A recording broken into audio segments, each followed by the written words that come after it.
She was once the strongest warrior in the demon kingdom. Yet, fate seemed to enjoy playing cruel tricks on her. The once invincible and brave woman had now become a mere experiment for humans.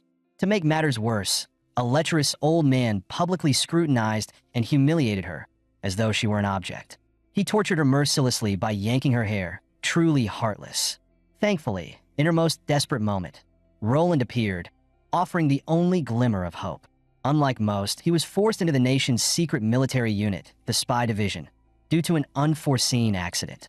After undergoing intense special training, he became a spy treated as nothing more than a disposable pawn. In this world, humans and demon beasts have long been bitter enemies. The demon race, with their demon cores, naturally possessed extraordinary powers, almost invincible.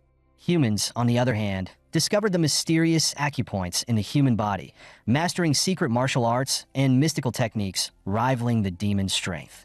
Thus, the world became divided into two distinct realms: the Celestial Martial Kingdom, established by humans, and the Demon Kingdom, founded by the demon race. In their struggle for supremacy, both nations sent vast numbers of spies to infiltrate and wage covert warfare against each other. After all, history had taught Roland and others, a world cannot sustain two opposing civilizations. One is bound to perish, and thus war became inevitable. But now, Roland had become a prisoner of the demon beast theft charge, sitting in a prison transport wagon filled with demon beasts.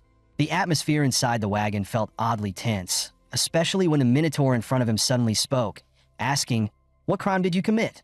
Roland, feeling irritable, decided to make up an excuse. "I stole from a human official's house." The Minotaur sneered, a look of contempt crossing its face, mocking, "You went to live among humans and still think you're one of them? Unfortunately, despite looking human, you still end up here." With that, the Minotaur spat on Roland's shoes, his expression full of provocation. Roland's eyes grew cold, and without backing down, he shot back, "Is that tattoo from the Holy War Glory Society? What a shame, you've also been captured by humans, just like me, a mere prisoner under their control." No sooner had he spoken than the Minotaur erupted in rage, swinging a powerful fist toward Roland. Such a crude move, Roland could easily subdue it with a single strike. However, the commotion quickly reached the ears of the prison warden, Zhao Xian. As soon as Zhao Xian entered the prison, a menacing gleam appeared in his eyes, and he stared at Roland, saying, "So you're Roland? Looks like you really know how to stir up trouble." Zhao Xian sneered coldly, saying, "I don't like troublemakers. Do you know what the punishment for assaulting other prisoners is?" Before Roland could respond, Zhao Xian launched a thunderous punch straight at him. The intense pain forced Roland to transform, revealing his orc form. Zhao Xian began loudly reading out his crimes. Roland committed theft within the Celestial Martial Kingdom and is sentenced to life imprisonment. During his confinement, he assaulted other prisoners, and as punishment, he will be placed in solitary confinement for 7 days. This sentence will be executed immediately. The next moment, Zhao Xian, accompanied by soldiers, personally escorted Roland to the solitary confinement room. With a swift whoosh, the elevator doors closed, and it began its rapid descent. The atmosphere immediately became tense and oppressive, with only the two of them left in the elevator. Roland spoke softly, trying to ease the tension. "Relax, there's no one else here." Zhao Xian's expression immediately deflated, as though all the air had been sucked out of him, his forehead covered in sweat as he turned to face Roland. His eyes showed a hint of nervousness as he cautiously said, "Director Roland, I've been cooperating well, haven't I?" Once Zhao Xian received the call from the Spy Division, he immediately began to prepare, speaking cautiously while wiping the sweat from his forehead, his voice tinged with nervousness. "If there's a chance, you must say a few good words for me to Boss Lon." He paused for a moment, then added apologetically, "And about the punch I gave you earlier, it really made me quite terrified." Roland gave a slight smile, his expression unchanged, responding calmly, and then he lifted his shirt to reveal his stomach. Zhao Xian looked at the scars on his belly and said with a strange tone, "According to some acquaintances in the capital, this is already 5th-generation technology. All undercover agents in the Demon Kingdom have to go through this procedure." "The demon core transplant surgery," Zhao Xian continued, "implanting a demon core into a human body. The rejection rate has dropped to 30%, but it's still highly dangerous." Zhao Xian tried to touch the scar on Roland's abdomen, but Roland awkwardly stopped him. Zhao Xian seemed to realize the awkwardness of the situation, and both of them began to blush, the atmosphere thick with shyness. Finally, the elevator came to a stop, and the doors opened. They had arrived at the -9th floor. Here, they imprisoned the most ruthless and vicious demon beasts. Roland followed Zhao Xin for a while before they stopped in front of a cell marked 621. Inside was Roland's target for this mission, Qingqiu Bailing. The first step of the mission was to gain her trust. Roland couldn't help but pause, looking around in confusion. This place doesn't seem like just a normal prison. Zhao Xin gave a wicked smile and replied, "You're right. To be precise, this is a testing facility specifically designed for your demon race." Bailing's face instantly flushed with rage, her body trembling with anger. "Don't get cocky. What you've done today will come back to you 1,000 times over." Zhao Xin's expression immediately darkened. He walked over to the nearby voltage switch, a smug smile crossing his face as he coldly remarked, "Didn't anyone tell you? Keep your mouth shut around here." Without hesitation, he yanked the voltage switch. Instantly, millions of volts surged through Bailing's body, sending violent shocks coursing through her. She screamed in agony as the electricity slowly subsided. Zhao Xin slowly walked forward again.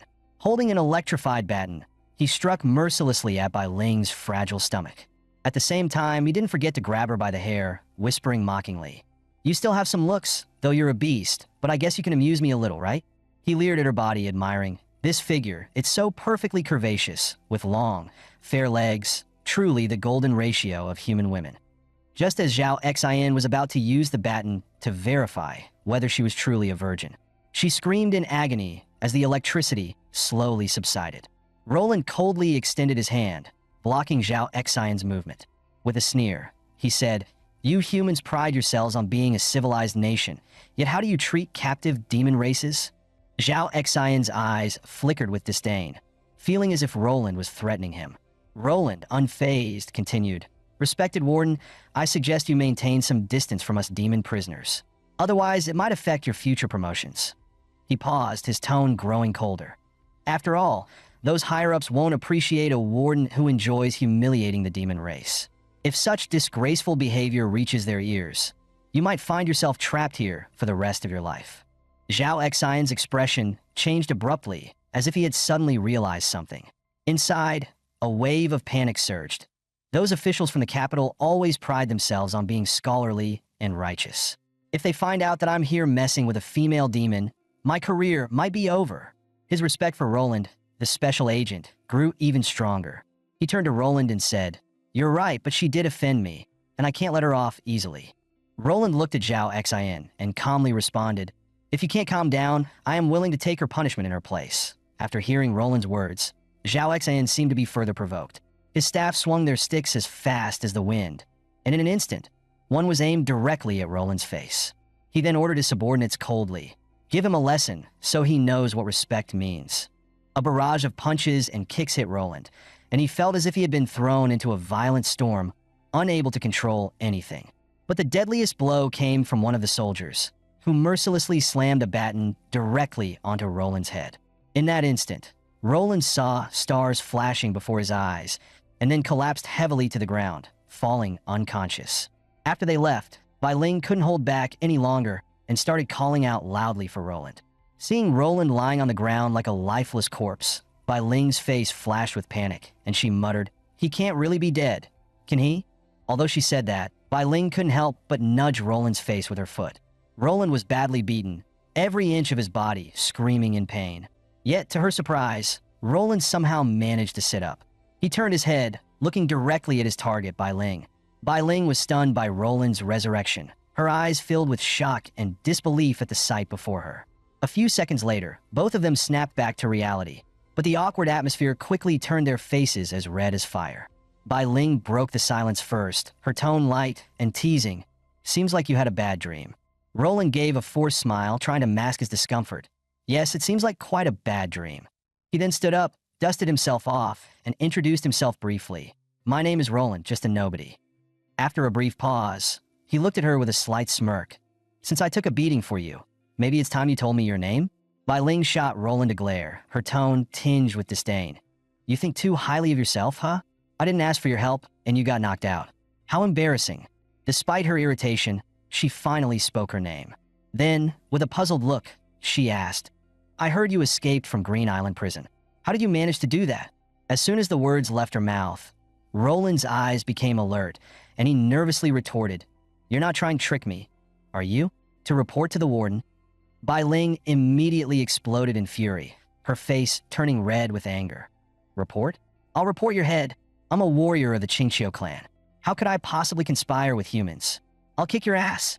Bai Ling, furious, retorted coldly, "Do you know how many people died just to capture me? If I weren't locked up, I'd tear this prison down." Seeing her fury, Roland quickly raised his hand, signaling an apology. "Sorry, I shouldn't have doubted you." He paused for a moment, then added, "I was just on guard. After all, I thought being locked up together with a woman must be part of some conspiracy, afraid they'd use you to distract me." Bai Ling let out a cold smile, but there was a trace of sadness in her eyes. "You're thinking too much." In their eyes, we're just a bunch of uncivilized beasts. Roland felt a pang of sympathy in his heart. Seeing the loneliness in her gaze, he suddenly realized that perhaps both of them were just pawns trapped in this endless war. To ease the mounting tension, Roland raised his hand slightly, slowly showing the heavy shackles on his wrist. With a swift and precise motion, he tugged at them, and they fell with a crisp click, the sound lingering in the air, a strange sense of release in the silence that followed. Bai Ling's eyes widened in shock, a fleeting moment where her breath seemed to catch. Trembling, she said, "How did you do it?" "These shackles were designed specifically for the demon race. Almost no one can unlock them." Roland smiled faintly, his expression calm and unfazed. He casually revealed the fine needle in his hand and explained nonchalantly, "It's just a little trick I've picked up." He paused, his gaze sharp and piercing, before continuing, "These high-tech locks, the more complex they are, the simpler they become. Once you understand the principles, breaking them is almost effortless." Roland said casually, "I've spent many years in Xinwu Kingdom, living by theft. I've picked locks far more complicated than this. Nothing can stop me." Although Bai Ling found such behavior somewhat distasteful, even shameful, she couldn't help but feel curious, asking, "How did you bring the tools in?" Roland didn't answer immediately. Instead, he placed a fine needle on his chest, gently clasping his hands together. When Roland opened his hands again, the needle had disappeared without a trace, as if it had never existed. Roland slowly reached out, gently touching Bai Ling's cheek, his movements soft and deliberate, as if savoring the sensation of her skin. Bai Ling's eyes widened, thinking Roland was trying to make a move on her. She immediately became alert, ready to fight back. "Don't move. You dare." Before she could finish her sentence, Roland swiftly pulled a silver-white needle from her hair. "Don't worry, I'm just taking something from you." Roland smiled and waved his hand casually, as though everything was under his control. Bai Ling watched this scene with surprise flashing in her eyes before she quickly regained her composure. She knew that Roland had gained her trust, so she decided to relax her guard and was ready to ask him about the next step in their plan. Roland looked up and smiled. "Of course, it's to get out of this hellhole. In my mind, the first step of the plan is to find a capable ally, someone with the power of a powerful demon like you." Upon hearing this, Bai Ling's eyes flashed with a cold, fierce glint, and she replied icily, "To be honest, I'm exactly the kind of demon you're talking about." Her words carried an air of oppression, as if she was on the verge of exploding. "Once you unlock my shackles, I promise you'll see the fear on human faces." Roland understood what she meant, but knew deep down that unlocking her shackles would release a powerful monster, and that was also part of his mission. Roland responded with a light smile. "Actually, I've known about your strength for quite some time." His tone was calm, but his confidence was evident. "I know what kind of monster will be unleashed once I unlock you." Sure enough, when Roland unlocked her cuffs, Bai Ling immediately revealed her true form. Her body swelled up in an instant, and a powerful aura crushed the surrounding air, making it nearly impossible to breathe. But what Roland hadn't expected was that the pressure she exuded was no less intense than that of the dangerous woman from the Secret Intelligence Bureau, perhaps even more so. Bai Ling began to sway her head back and forth in the air, deeply inhaling the scent around her, as if she had found long-lost freedom. She suddenly cupped her face with both hands and laughed wildly. "It smells a little foul, but this is the air of freedom." As soon as her words finished, she suddenly swooped down and tackled Roland to the ground, moving with lightning speed. She glared at Roland with a fierce intensity, trying to extract some truth from his eyes. "Who exactly are you? Which sect has such advanced lockpicking skills?" In order to save his life, Roland shifted into his orc form, his gaze sharp and piercing, trying to intimidate her. I'm from the northwestern Sanliao wolf tribe. I learned my lockpicking skills from a human craftsman in Xianwu Kingdom. Bai Ling, still dissatisfied, pressed her furry ears against Roland's chest, listening intently to his heartbeat. In that moment, Roland could feel her breath swirling around his ear, as though she could hear every rhythm of his heartbeat. Suddenly, a flash of realization crossed her eyes, as if she had remembered something important. I need to get revenge on the warden, she growled. That old pervert dared to treat me like this. I'm going to tear him apart myself. Hearing this, Roland quickly stopped her, blocking her impulsive action. Wait, don't be so rash. If you go after the warden now, our plan will be ruined, Roland said anxiously, his eyes reflecting concern. He looked at Bai Ling, whose eyes were filled with anger, feeling a growing pressure. We need to focus on escaping first. There will be plenty of chances for revenge later. We can't let a moment of impulse ruin everything. Bai Ling paused, her fury slowly subsiding, before she finally asked Roland, "Do you have a specific plan?" Roland lowered his head and thought for a moment, then spoke quietly but with resolve. Actually, this plan requires the warden. As long as we can get close to him, he has something crucial on him that we need. Bai Ling seemed a bit confused. Glancing at the nearby pipes, she asked, "What are these pipes for? They're so thin. How do we escape through them?" Roland chuckled softly and patiently explained, "Don't worry. Some of these pipes are actually larger. I saw them when I first arrived. The pipes on the mountain are quite large. If we can find the layout of the piping system, we'll be able to escape." He paused for a moment, his eyes flashing with certainty, and this crucial information is definitely kept in the warden's office. Bai Ling immediately understood Roland's plan, a cold smile spreading across her face. "So, we need to get into the warden's room and find a way to take him hostage?" Roland nodded, his eyes growing more determined. "That's right. As long as we can make contact with the warden, we'll have a chance to get that blueprint. The rest is up to us."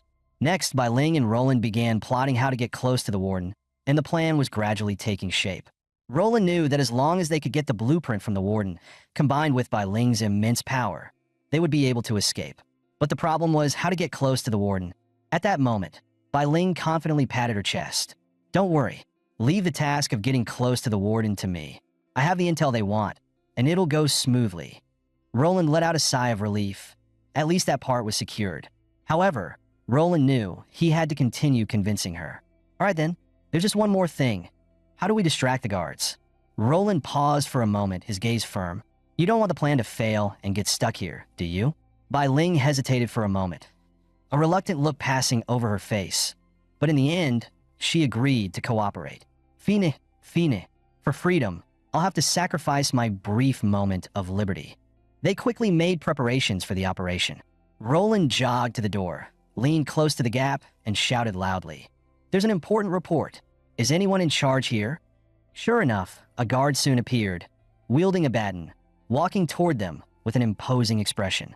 As he opened the door, his face was full of fury. "You bastard! You're the one causing all this trouble, aren't you? Let me show you how I'll deal with you," the guard shouted, raising his baton in a threatening manner. With a swing, the baton came crashing down toward Roland's head. Just as Roland was about to be struck, Bai Ling suddenly shouted, "I asked for you. Tell the warden, I can't stay here any longer. My tribe's location is hidden in your capital's intelligence base. Take me to him now, or I might change my mind." The guard hesitated for a moment, his eyes flicking with doubt. After a few seconds of silence, he quietly replied, "All right, follow me." Roland let out a quiet sigh of relief as the mission smoothly moved to the next phase. Soon, Roland and Bai Ling arrived at the warden's office, where Zhao Xian was sitting, his gaze sharp like a predator waiting for its prey. He stared coldly at the two of them, his voice low and threatening. "Speak. Tell me your intelligence. Let's see if it's worth listening to." Finally, the plan reached its critical moment. Roland knew that this next step would not only determine whether Bai Ling could gain the warden's trust, but also his own life or death. However, things took an unexpected turn. Bai Ling didn't follow the plan and instead started calculating and reasoning the next steps in a way no one had anticipated. Suddenly, she turned to Roland and whispered, "Actually, I've come up with a simpler plan. Why don't we just jump out of the window and escape?" Roland immediately felt like a grass mud horse had crossed his mind. He couldn't understand why Bai Ling suddenly changed the plan. He hurriedly walked up to her, whispering, "What are you thinking? We agreed to capture the warden, get the blueprints, and escape through the water tunnels. Why did you suddenly change your mind? Bai Ling casually replied, "Isn't the goal of the plan to escape? Jumping out of the window would be quicker, wouldn't it? Trust me, we'll be fine. I'll protect you with everything I've got. Or you can stay behind, since you can unlock things. You'll have another chance later." Roland was speechless. "If you run, I'll be treated as an accomplice and executed on the spot. Who's going to take responsibility if your plan fails?" Bai Ling smiled, her gaze unshakably firm. "Heh, looks like you have no other choice, huh?" At that moment, Zhao Xian suddenly tapped the table, interrupting Roland and Bai Ling's conversation. He coldly said, "Bai Ling, speak quickly. If the intel you have is valuable, I'll guarantee freedom for both of you." Bai Ling showed no signs of panic. Instead, her expression remained completely composed. She took a deep breath and then calmly spoke, "I can give you the intel you want. But when it comes to confidential matters, I can only tell one person." Bai Ling's words piqued Zhao Xian's interest, and he slowly walked toward her. Then, he suddenly stopped in his tracks, thinking to himself, "This demoness is definitely going to kill me. I'm just a warden, and if I die, they'll just replace me with someone else. It won't be a big deal." He finally realized he might become a sacrificial pawn.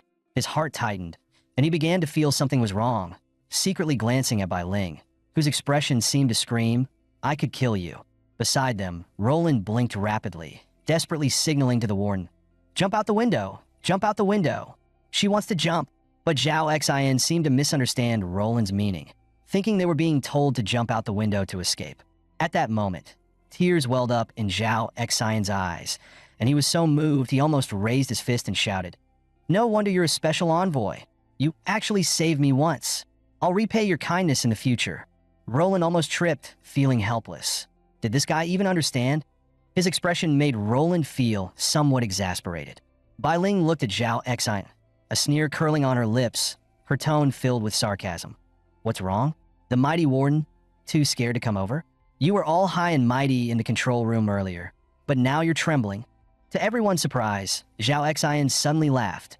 "Haha, you really think I'm falling for this? I've locked you up for so long, and you still think you can deceive me?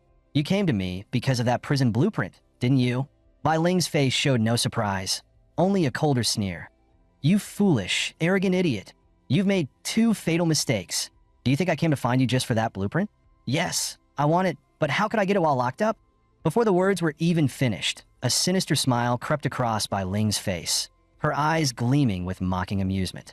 With a swift motion, she tore off the handcuffs. The metallic sound of them snapping echoed in the air, signaling the eruption of her untamed power. In the blink of an eye, she lunged at Zhao Xian, her movements so fast they were almost a blur, launching a devastating blow at him.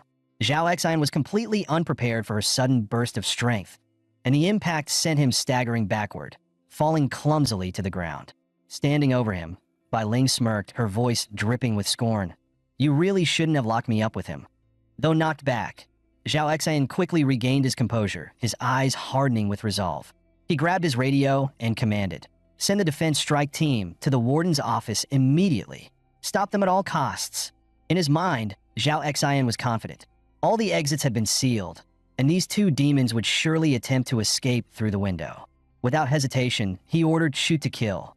"Eliminate Bai Ling." As soon as he finished speaking, a barrage of bullets shot through the air like fire-breathing serpents, heading straight for Roland and Bai Ling. Without a second thought, Bai Ling lunged at Roland, throwing herself in front of him to shield him from the oncoming bullets, her expression determined and resolute. Without hesitation, Bai Ling spread her 9 tails wide, swiftly forming a protective barrier in the air, deflecting the barrage of bullets with a deafening cacophony of impacts. Roland was tightly shielded behind her, feeling the immense power emanating from her tails. His heart pounded like a drum, unsure of what the next second might bring. However, Zhao Xian did not relent. His figure flashed like lightning, and the magic array in his hand erupted in golden light, instantly forming a gleaming spear. His eyes burned with murderous intent as he prepared to end Bai Ling's life with a single strike. Just as he raised the spear, Bai Ling felt an overwhelming pressure bearing down on her, an oppressive force that threatened to crush her. But she didn't waver. She turned sharply, using her powerful tail to whip Zhao Xian with incredible force, sending him crashing hard against the wall. Without hesitation, Bai Ling seized the moment, grabbing Roland and charging toward the window. With a fierce leap, She smashed through the glass, and the two of them plummeted from the highest floor of the prison. Zhao Xin stood in place, watching their escape with frustration etched on his face. He muttered bitterly, "Special agent, don't blame me. I'm just following orders." With that, he quickly gathered his strength, the spear in his hand glowing with dazzling brilliance, and aimed it directly at Roland's retreating figure. At that moment, Roland was still in a state of terror, hurtling downward with gravity pulling him toward the ground, his mind completely blank. Suddenly, a sharp squelch pierced the air. Roland felt an icy force stab into his body. A tidal wave of excruciating pain surged through him as the spear tore through his flesh, his blood painting the night sky red. Seeing this, Bai Ling immediately wrapped her arms around Roland, holding him tightly. With a powerful sweep of her tail, she plunged into the unfathomable depths of the ocean with him, sending a massive spray of water into the air. Zhao Xin stood by the window, watching Roland and Bai Ling disappear into the sea. His expression was cold as he commanded, "Notify the Maritime Patrol immediately. Spare no effort in capturing the escapees." The patrol scoured the vast ocean for 3 days and nights, but no trace of them could be found. Nearby, a soldier puffed on a cigarette and chatted with his companion. "I don't think we're going to catch them. They're probably long gone by now." The other soldier nodded, sighing. "Yeah, this sea is huge, and with just one ship, it's like looking for a needle in a haystack." Suddenly, the calm sea surface began to ripple, waves spreading outward in an unusual pattern. The smoking soldier froze for a moment, staring at the water. "What is that?" A massive black shadow began to emerge just beneath the surface, its outline blurry but menacing. Out of nowhere, a black-green sphere shot up into the sky, propelling itself with incredible force. The soldiers reacted instantly, raising their guns toward the sky, their barrels tracking the mysterious object, their faces tense with alertness. Bai Ling appeared before the soldiers, cradling Roland in her arms, graceful and swift, like a ghostly white figure that exuded an unstoppable force. Her presence shimmered like moonlight on water, carrying an aura of absolute authority. Bai Ling's eyes glowed with a fiery red light, resembling a deity of slaughter descending to the mortal world. With a single leap, she landed on the deck with a powerful presence that caused the air around her to tighten. The soldiers immediately opened fire at Bai Ling, but all their bullets were blocked by her tail, as if she were surrounded by an impenetrable shield. Bai Ling's gaze was cold and sharp, as if it could pierce through the hearts of her enemies. She scanned the soldiers briefly, and then her tail whipped out like a flash of lightning. 2 soldiers were instantly cut in half, blood splattering across the deck in a gruesome display. The other soldiers, witnessing the brutal deaths of their comrades, stood frozen, mouths agape, their faces drained of color as terror overtook them. Yet Bai Ling had no intention of stopping. Holding Roland tightly, she leaped into the air once again, as fast and powerful as a mythical beast, her speed and strength leaving no hope for anyone to stop her. As she landed, the air grew thick with the stench of blood. The deck became a field of death, her killing intent filling every inch of space. Bai Ling walked into the cockpit, where the driver, trembling with fear, looked at her with pleading eyes. "Please don't kill me. I'll cooperate." Bai Ling ignored his plea, her voice cold and commanding. "Can you drive the ship?" Her words were simple, yet they carried the weight of inevitability, as though everything hinged on this one question. I will. I have value. Spare my life." The helmsman trembled, his voice cracking with fear. Bai Ling looked down at him coldly, her voice icy as she commanded. "Head towards Sea Area 3, the Demon Sea. Keep the ship's signal active and stay in contact with your central station, telling them you're heading towards the Demon Sea for a search. But let me make one thing clear. Don't even think about betraying me, or I'll kill you instantly." Bai Ling gently laid Roland down on the ground. She turned to the helmsman, her voice calm but commanding. "Where's your medical kit?" On the vast, dark ocean, the helmsman, shaking in terror, steered the ship with trembling hands. Bai Ling finished dressing Roland's wounds, then sat cross-legged by the wall, silently resting. At this moment, her eyes held a hint of sorrow, as if weighed down by something deep inside. Roland's face twisted in pain, his mind slipping into a dreamlike state. In the dream, Roland quietly watched a group of children playing joyfully, their laughter filling the air. A little girl holding a kite called out to her brother, "Brother, come look." Roland smiled at her and gently said, "Be careful. Don't let the kite fly too high." Another little girl approached Roland, a bit prideful, and asked, "Brother Roland, you bought a windmill for Amu, but why didn't you get me a gift?" Roland smiled, ruffling her hair. "Xiao Ming, you are the cutest in the universe. When your birthday comes, I'll buy you a super delicious cake." Xiao Ming's eyes lit up, excitedly saying, "Really? I want a chocolate flavor. Lots and lots of it. And you can't lie to me, Brother Roland." Roland smiled and nodded. Xiao Ming is the best. It's a promise." But Xiao Ming suddenly became serious, saying, "But don't you still have a mission? If you don't complete it, we could all die." Roland froze, fear gripping his heart. At the same time, bullets began to fly over the heads of the children, and the kids by the sea were shouting, "Brother Roland, come over." Just then, a woman in a red dress silently appeared behind Roland. Roland suddenly felt a strong sense of danger, terrified as he turned to look behind him. There she was, staring coldly at him. Lan Muyin. The woman smiled faintly, a trace of contempt in her eyes as she said coldly, "No manners? You should address me as Lady Lan Muyin." Roland glared at her angrily, his voice low but full of resentment. "You promised me that as long as I worked for the Secret Intelligence Bureau, you wouldn't harm my family." Lan Muyin slowly approached, sneering as she looked down at Roland, her eyes full of disdain. "Who do you think you are? Remember, you have no right to bargain with me. The lives of your family are in my hands." She lifted her chin slightly, her voice still cold. "You're not the only option. The Secret Intelligence Bureau choosing you is your blessing.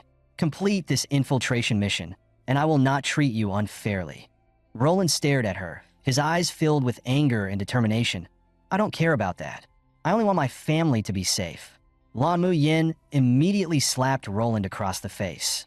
Before he could recover, she mercilessly kicked him away. She then looked down at the heavily wounded Roland, her voice cold and dismissive. "I told you, you should call me Lady Lan Muyin." Her tone was filled with undeniable cruelty. "Once you're in the Intelligence Bureau, you'll be nothing but a dog under my command. Life and death are mine to decide. If you dare show disrespect again, it won't be just a kick next time." Roland was instantly jolted awake from the nightmare, shouting in panic.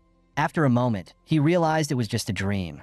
Bai Ling stared at him blankly and said softly, "Seems like you had another nightmare." Roland froze for a moment, then checked his wound, relieved to find it wasn't too serious. He lay back, looking at Bai Ling with gratitude in his eyes. "Thank you for saving me." Bai Ling smiled faintly, her voice calm. "It's nothing. If you hadn't unlocked the cuffs, we wouldn't have escaped. Fortunately, you have good luck. Your wounds aren't life-threatening. A little rest and you'll recover soon." Roland looked around in confusion, softly asking, "Are we on a ship?" Bai Ling, speechless, looked at the fool beside her, inwardly thinking, "You were out cold when I hijacked this patrol ship that came after us." "Is this a human ship?" Roland asked, unable to hide his surprise. Bai Ling coldly replied, "Yes, apart from the one still steering, I killed everyone else. It's my way of getting back for the torment I endured." Roland looked at the deck covered with bodies, his heart sinking. He turned to Bai Ling and asked, "So, where are we headed next?" Meanwhile, the helmsman screamed in terror, his voice filled with panic. The ship began shaking violently, and massive waves surrounded it, crashing against the hull. Roland lost his footing and stumbled, quickly getting back up and shouting, "Is it the enemy chasing us?" Bai Ling looked ahead, her expression calm and reassuring. "Don't worry, we're almost there." Roland, still puzzled, asked, "Where are we?"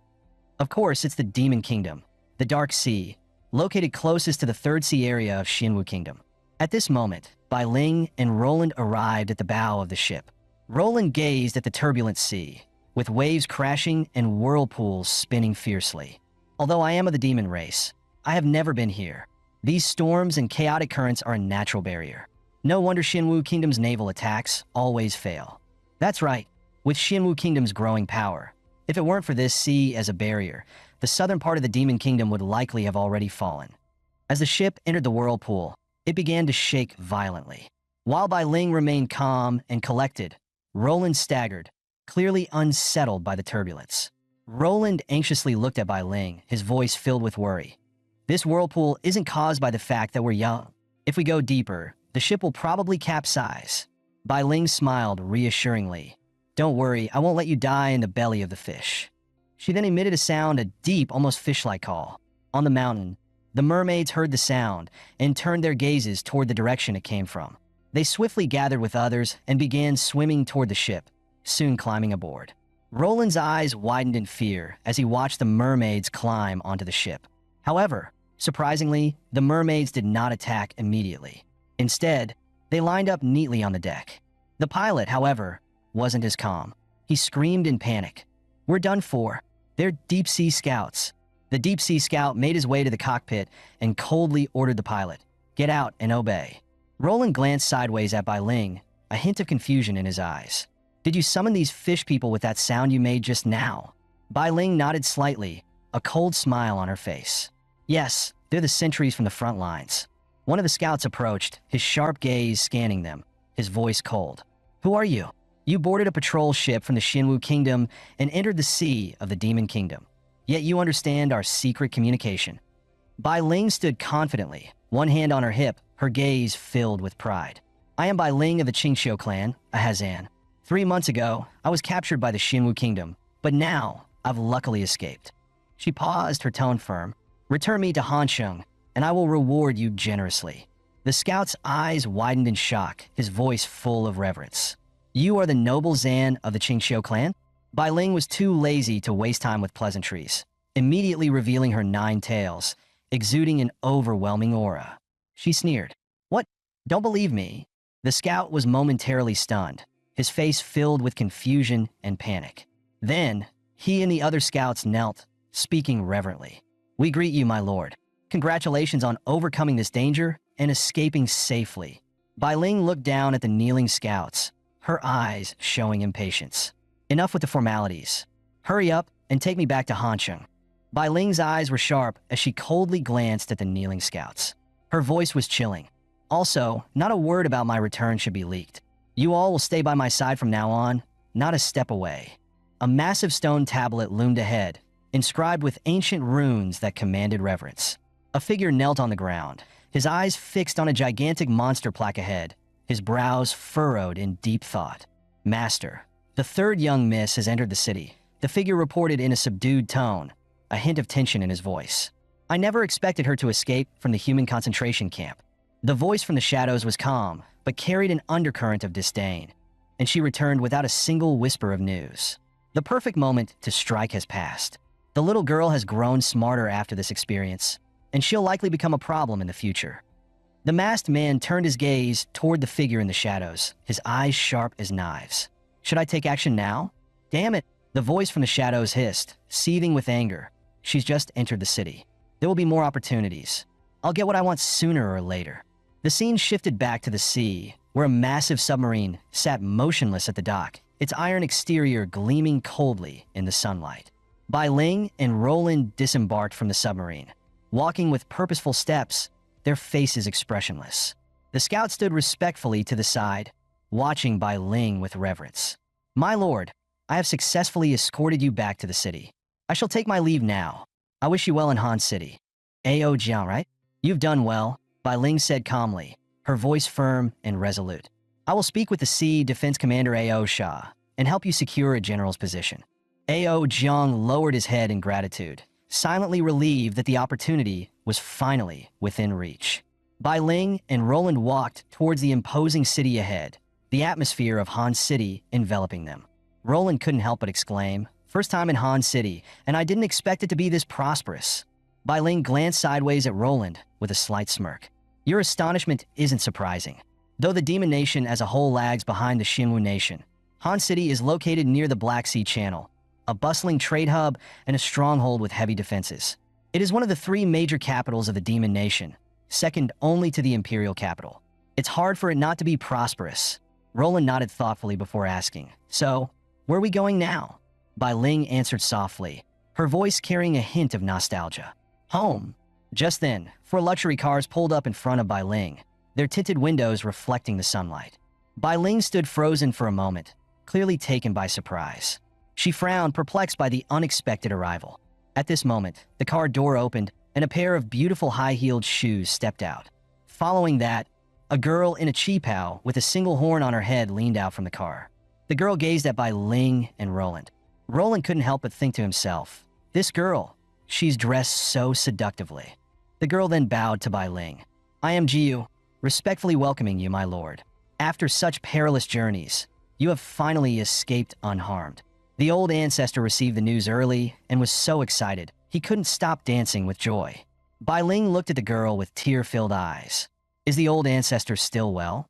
Jiyu, moved by Bai Ling's words, could no longer hold back her tears. Ever since your capture, the old ancestor has been thinking about you day and night. He couldn't rest, consumed by worry. Upon hearing this, Bai Ling's heart ached, and she pouted with sadness, fighting back her tears.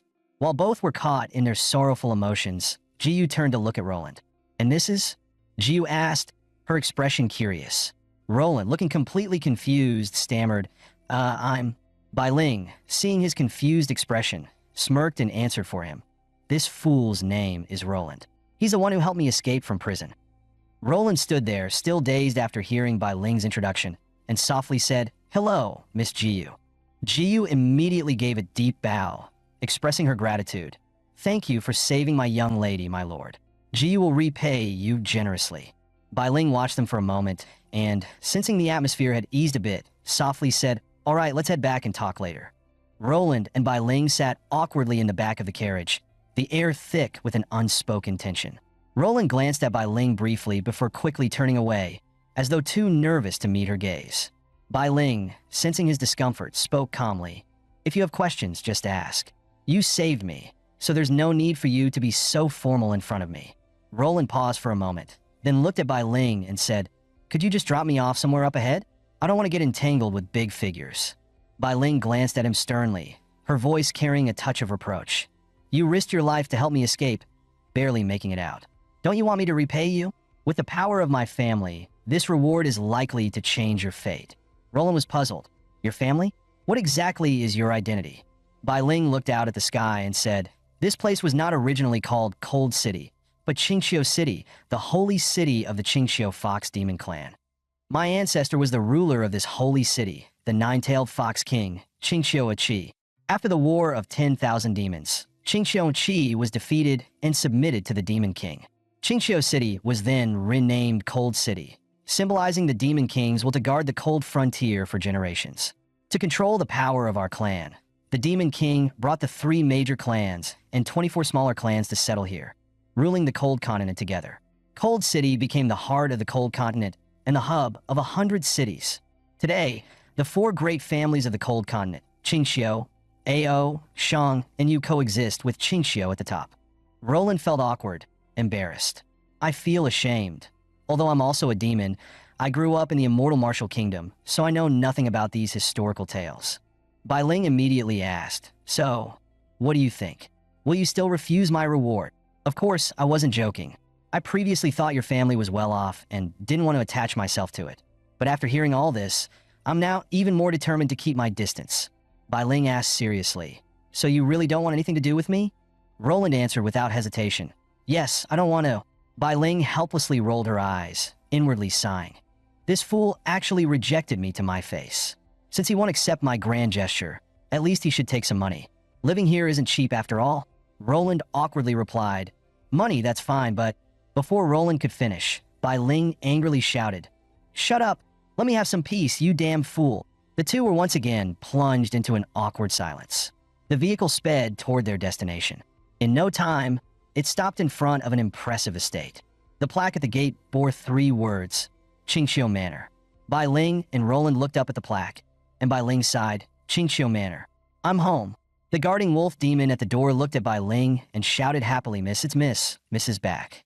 The blue fox head immediately shouted at the red fox head, Idiot, hurry up and report. The red fox ran while shouting, Ancestor, ancestor, the young lady has returned. Bai Ling stepped into the gates of the mansion. The red fox entered the inner courtyard and continued shouting, Ancestor, the young lady has returned. Ancestor. Then a yellow fox stopped him. No manners. How can you be shouting like this? This fox was the steward of Qingxiu Mansion, named Qingxiu Lian. Steward Lian, the young lady has returned. Mao asked me to report it to the ancestor. Steward Lian was taken aback, because Bai Ling and her 2 companions had already entered.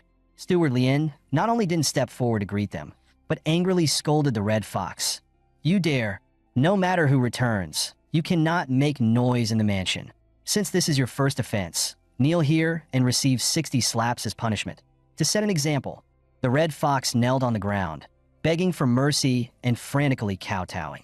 Bai Ling walked up to the red fox and said with a smile, "The steward of Qingxiu has quite the authority.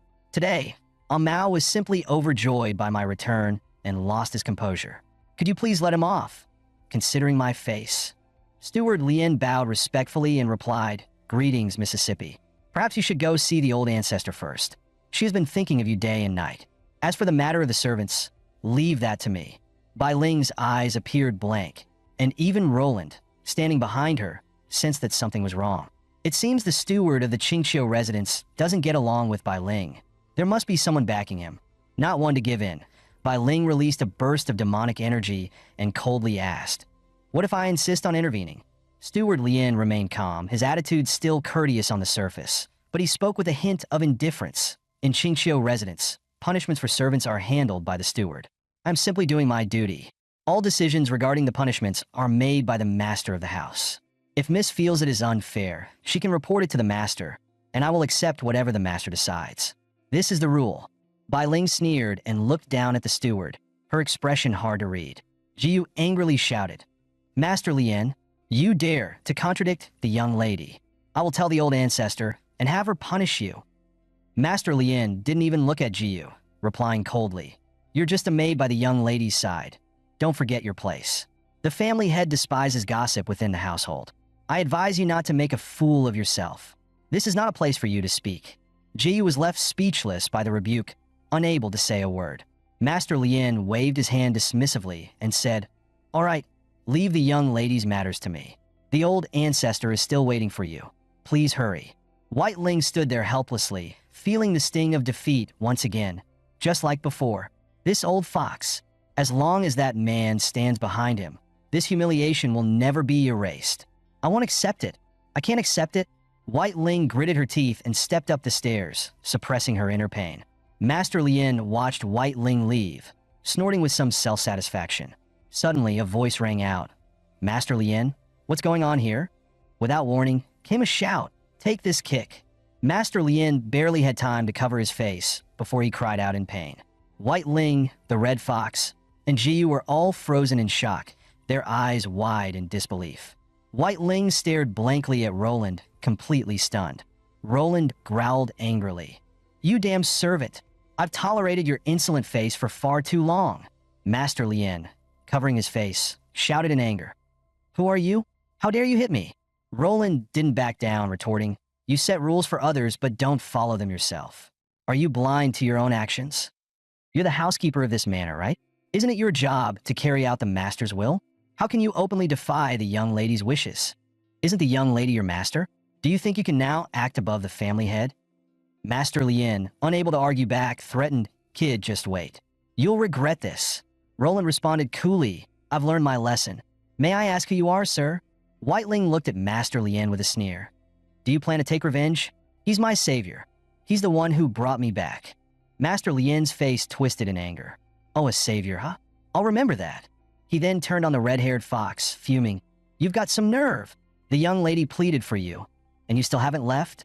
The red-haired fox quickly waved his hand, respectfully replying, "Thank you, Master Lien, for your leniency." Master Lien was unwilling, but had no choice but to endure for now. He said coldly, "Miss, the old ancestor is still waiting for you." Bai Ling replied with annoyance, "I know, I'm going now." In an elegant room, a maid stood beside a shadowed figure. The hand was withered, but the killing intent it radiated was still palpable. This was Qingxiu clan's old ancestor, Qingxiu Dan. She turned to the maid and asked, "Has Bai Ling not arrived yet?" The maid respectfully replied, "She should be here soon, old ancestor. Please be patient, she may." Before the maid could finish, the door was suddenly pushed open. Another maid rushed in, calling out, old ancestor, the young lady has arrived." The old ancestor looked stunned, trembling with excitement, unable to believe. The old ancestor was eager. She stood up, ready to leave and wait. However, White Ling had already arrived at the door. She casually touched her ear and stepped into the room. The moment she saw the old ancestor, White Ling's eyes filled with tears. "Old ancestor, I'm back." The old ancestor gently stroked White Ling's head, her voice filled with concern. "Are you all right? I was afraid I'd never see you again." The old ancestor then turned to Roland, asking, "Who is this young man?" White Ling cheerfully grabbed Roland's shoulder, introducing him with a teasing smile. "His name is Roland. He's the one who helped me escape. Without him, I'd probably still be locked in that dreadful place." The old ancestor smiled approvingly. "Good man. Now, tell me how you two managed to escape." Meanwhile, Master Lien was pacing back and forth in the hallway, his mood conflicted. He stopped in front of a room and called out, "Master, the young lady is back, and she's brought along an outsider named Roland. He's the one who rescued the young lady from prison." Inside the room, a middle-aged fox was focused on writing with a brush. His face looked fierce, and he simply replied coldly, "I know." Master Lien asked again, "Is the master still going to see the young lady?" The fox shook his head slightly, replying indifferently, "No, everything remains as usual. As for that benefactor, give him a reward, but don't ruin the customs of the Qingxiu clan." Bai Ling leaned on the old ancestor, listening intently as Roland recounted the escape. After Roland finished, the old ancestor sighed. "You actually escaped by jumping through the window. You really took a risk. It makes me nervous just hearing about it. I'm getting old, no longer as capable." Bai Ling playfully said, "Those useless humans couldn't hurt me anyway." The old ancestor looked at Roland, impressed. "Little brother Roland, I didn't expect you to have such impressive skills." Roland modestly cupped his hands. "Old ancestor, you flatter me." The old ancestor continued to ask, "Which clan are you from?" Roland slightly parted his lips and said, "I am from the Tsong Wolf clan of the north, but just a branch, not from the main line." The ancestor gave Roland a meaningful look, asking, "Then you must have suffered a lot, right?" Roland, hearing her tone, grew cautious. He thought to himself, "This ancestor seems old and senile, but every word she speaks is probing my background." Roland sighed and replied, "It's a long story. When I was young, the northern city of Mo and the surrounding villages suffered a great famine. The fields yielded no crops, and the forests were ravaged by wildfires. Mo City was on the border, and we knew how prosperous the Xinwu Kingdom was. In order to survive, I, along with my clan, smuggled ourselves into Xinwu to seek a way to live. Later, I learned the skill of lockpicking and began living by thievery. But as they say, anyone who walks by the river will eventually get their feet wet. I was caught. After that, I was imprisoned in the Green Island prison for several years. I managed to escape once, but as soon as I got out, I was caught again." After Roland finished, the ancestor gazed at him and said slowly, "It's not easy. Life in the human world is truly tough." The old ancestor looked at Roland and said warmly, "Since you saved Bai Ling, I should make up for any neglect. What reward would you like?" Roland looked at the old ancestor, hesitating and not knowing what to say. Bai Ling, however, playfully said, "Roland doesn't even care for our family's rewards." "Old ancestor, you don't know? On our way back, I tried offering an olive branch, but he politely refused, saying he doesn't want to get involved with our family, as if we were some kind of disaster." The old ancestor found Roland amusing and asked, "Young man, why is that?" Roland, visibly nervous, quickly explained, "I just feel that I escaped purely because of Bai Ling's skill, so I have nothing to repay. We helped each other." Bai Ling gave him a playful look and stuck her tongue out at him.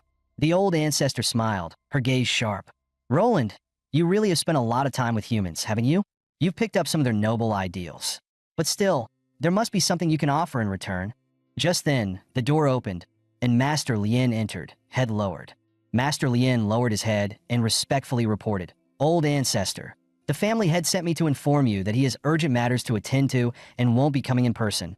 I hope you can forgive him." Bai Ling stared hard at Master Lien and then playfully snorted, clearly displeased. Roland, standing nearby, thought to himself, "The family head? Could it be Bai Ling's father? Their father-daughter relationship seems quite strained." The old ancestor, angry, snapped, "If he didn't want to come, he could have just said so, instead of making up such a convincing excuse." Master Lien once again bowed respectfully, speaking humbly, "I dare not. The family head truly has pressing matters. Please forgive him, old ancestor."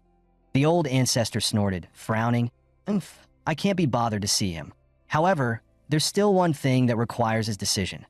She pointed at Roland and said, "This young man is Bai Ling's savior."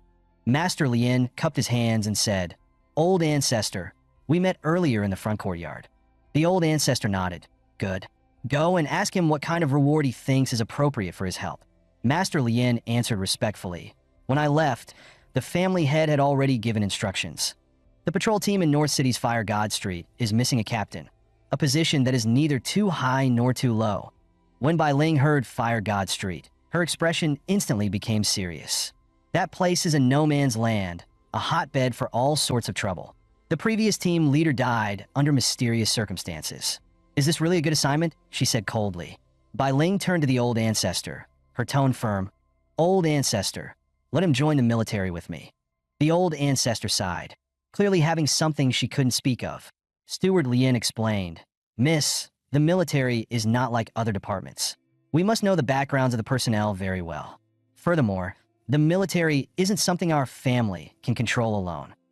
Bai Ling looked at Steward Lien, her voice tinged with confusion and irritation. What do you mean? Steward Lien gave an evil smile and slowly replied, Nothing really.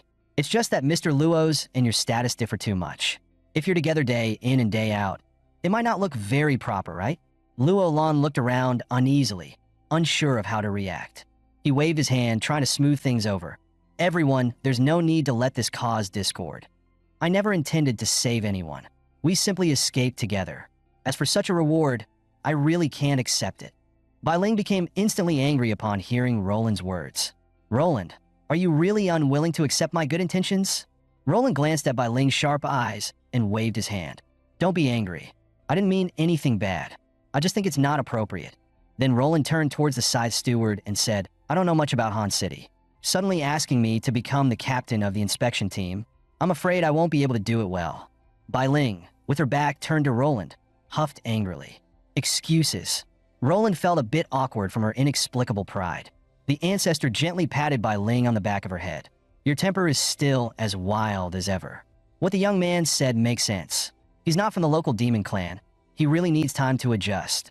The ancestor then looked at Roland, saying in a more gentle tone, Roland, my grandson doesn't have many friends, but she truly considers you a friend. Bai Ling continued to act all proud. T.H. who considers him a friend? But her slightly flushed face revealed that she indeed had different feelings for Roland. Roland felt a warmth in his heart. A friend? It's been a long time since anyone has said that. The ancestor continued, All right, this matter is not urgent.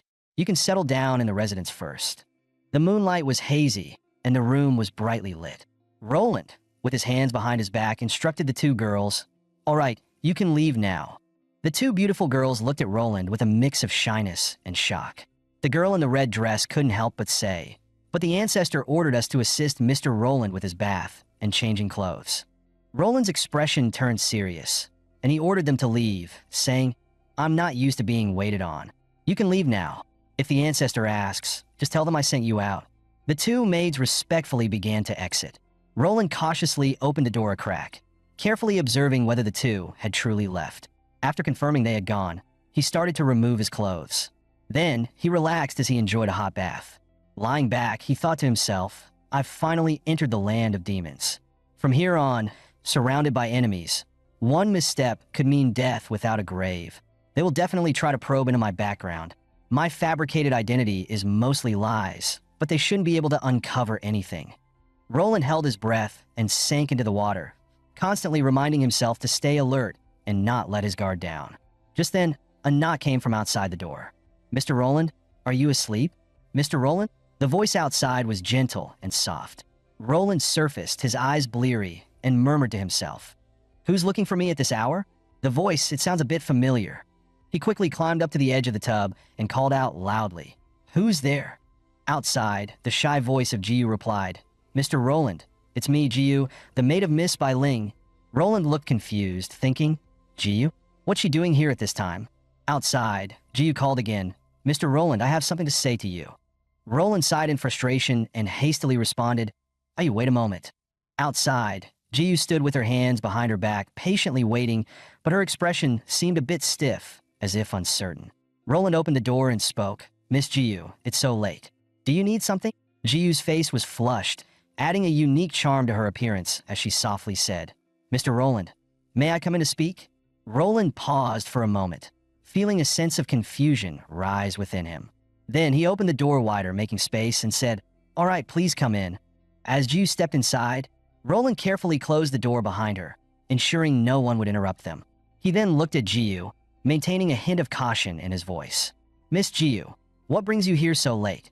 Jiyu's face grew even redder, her gaze intensifying as she slowly moved closer to Roland. Roland, feeling his heart race, was caught off guard by her behavior, his own face flushing. However, he continued to ask, "Miss Jiyu, what exactly is it that you want to talk about?" Jiyu moved even closer, her flushed face and alluring figure almost pressing against Roland. Before long, her chest was lightly pressed against Roland, and her lips were gradually moving closer to his face. Jieyu's voluptuous chest pressed against Roland as she leaned in, making him feel utterly panicked and awkward. Roland, flustered, stammered, Jieyu, you're too close." Jieyu, looking intently at him, her voice deep and full of longing, said, "From the first moment I saw you, I was deeply captivated by you. If you want tonight, I am yours." She then slowly began unbuttoning her outer garment, her eyes filled with seduction and tenderness. Roland looked away awkwardly, his mind filled with confusion and discomfort. In no time, a perfect figure was revealed before him, impossible to ignore. Suddenly, Roland reached out and firmly grasped her hand. Jieyu was shocked by his action, unable to believe that her overwhelming charm had been halted so decisively by him. Roland held her hand firmly, his expression serious as he said, "Jieyu, no matter your intentions, this is not how it should be done." Jiyu's face turned crimson with shock, her eyes full of disbelief. She whispered, "Am I not attractive enough? You don't have to worry. I am doing this willingly." Roland looked at her calmly, but firmly. "Although I don't know your true intentions, I can tell for sure that when you say you're attracted to me, it's a lie." Roland inched closer to Jiyu, his voice soft yet filled with meaning. "Because in your eyes, I see no love." Then, without hesitation, Roland opened the door and gestured for her to leave. "All right, Jiyu, you should leave now," he said coldly. Jiyu, embarrassed and furious, hurriedly buttoned up her clothes, biting her lip as she glared at Roland. Without another word, she stormed out of the room. Roland watched her run off, then slowly closed the door behind him. Standing by the door, his mind raced as he thought about what had just transpired. Jiyu came to seduce me in the middle of the night. Was this a test? Was it White Ling or that old ancestor? He shook his head with a bitter smile, a coldness creeping into his thoughts. Seduction. They really thought of that? Human and demon paths are different. How could I possibly fall for such a trick? On the other side, Jiyu leaned against the garden wall, deep in thought. Mr. Roland doesn't seem like the shallow type, the kind of man who would be drawn to a woman's beauty. If he truly wishes to help the young miss, then he is someone to be trusted. The way he looked at me was not a mere act. I could even sense a hint of disdain in his gaze. Realizing this, Jiyu's eyes widened in shock. Did he really dislike me? Oof, what a jerk. So many people are after me, and he dares to disdain me. Jiyu walked out of the garden, her hands behind her back, feeling a mix of emotions. Inside the room, Roland sat cross-legged on the bed, surrounded by a swirling green aura. Suddenly, he opened his eyes wide in confusion. How could this be? The demon core inside him had actually merged with the power of his acupoints. Could it be that the warden's attack earlier accidentally helped me break some kind of seal? Roland leapt off the bed in a flash, quickly standing. He instantly transformed into his werewolf form, his eyes gleaming with sharp light. Roland was astonished to discover that he could now wield the powers of Xianwu while in his demonized state. This is truly a blessing in disguise. Combining the powerful physique of a demon with the Xianwu power has greatly enhanced my self-preservation abilities. After a while, Roland walked over to the window and gazed at the outside scenery, feeling a surge of homesickness. As he looked at the changing sky, he let out a deep sigh, murmuring, "I miss you all so much." The next day, the sun shone brightly, and birds chirped joyfully on the trees. Inside the room, Roland was still fast asleep, unaware of his surroundings. Outside the door, a shadow softly knocked, calling, "Roland, time to wake up." Roland jolted awake, seemingly still dazed by the events of the previous night, and exclaimed in surprise, "Not again." Outside, Bai Ling stood at the door, knocking impatiently. "Roland, wake up. I'm taking you out for a walk." Roland yawned as he opened the door, lazily saying, "Miss, I've got injuries and need to rest." "Rest?" Bai Ling crossed her arms and scoffed. "Cut it out. Your injuries are long healed, stop pretending. I'm taking you out to see the world." She then forcibly grabbed Roland's arm and dragged him out. Outside, the bustling city was bathed in bright sunshine. Through the glass window, the two of them were seated at a table in the restaurant, enjoying their meal. The table was laden with a rich variety of dishes, a feast for the eyes and stomach. Roland awkwardly looked at the food, feeling no real appetite, thinking to himself, is breakfast always this lavish for demons? Bai Ling, with a contented smile, raised her glass and said, "Of course, this is our first meal in our new life. Let's toast to our new beginning." Roland half-heartedly raised his glass and clinked it with hers. Then, their wine glasses clinked together romantically. Bai Ling spoke, "Roland, thank you." Roland, who was about to put a piece of food in his mouth, paused and mumbled, "Why thank me? Didn't I say? I didn't do it to save you." Bai Ling rested her chin on her hands, smiling at Roland. "It's not because of that. It's because you helped me teach the housekeeper a lesson yesterday. You really helped me vent my anger." As she spoke, she exaggeratedly gestured. "That kick you gave yesterday was really cool." Roland casually responded, "That incident? It's not worth mentioning.